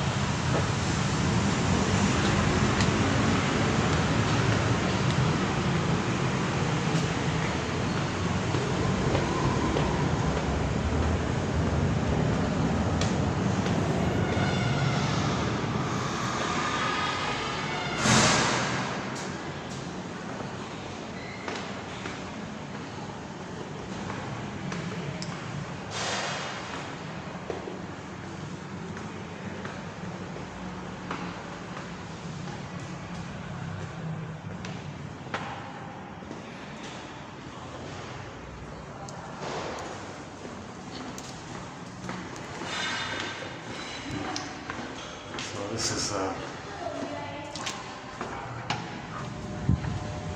hi. Would I be able to sit on the side there? Really? One day I know I'll be born. Oh, good. Okay.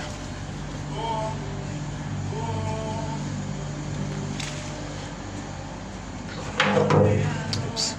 Okay. Give me a couple of minutes to do the ordering and all that. I'll be back in a minute. Any kind of how's that? Can I give you a view? I can't get this. Hold it up.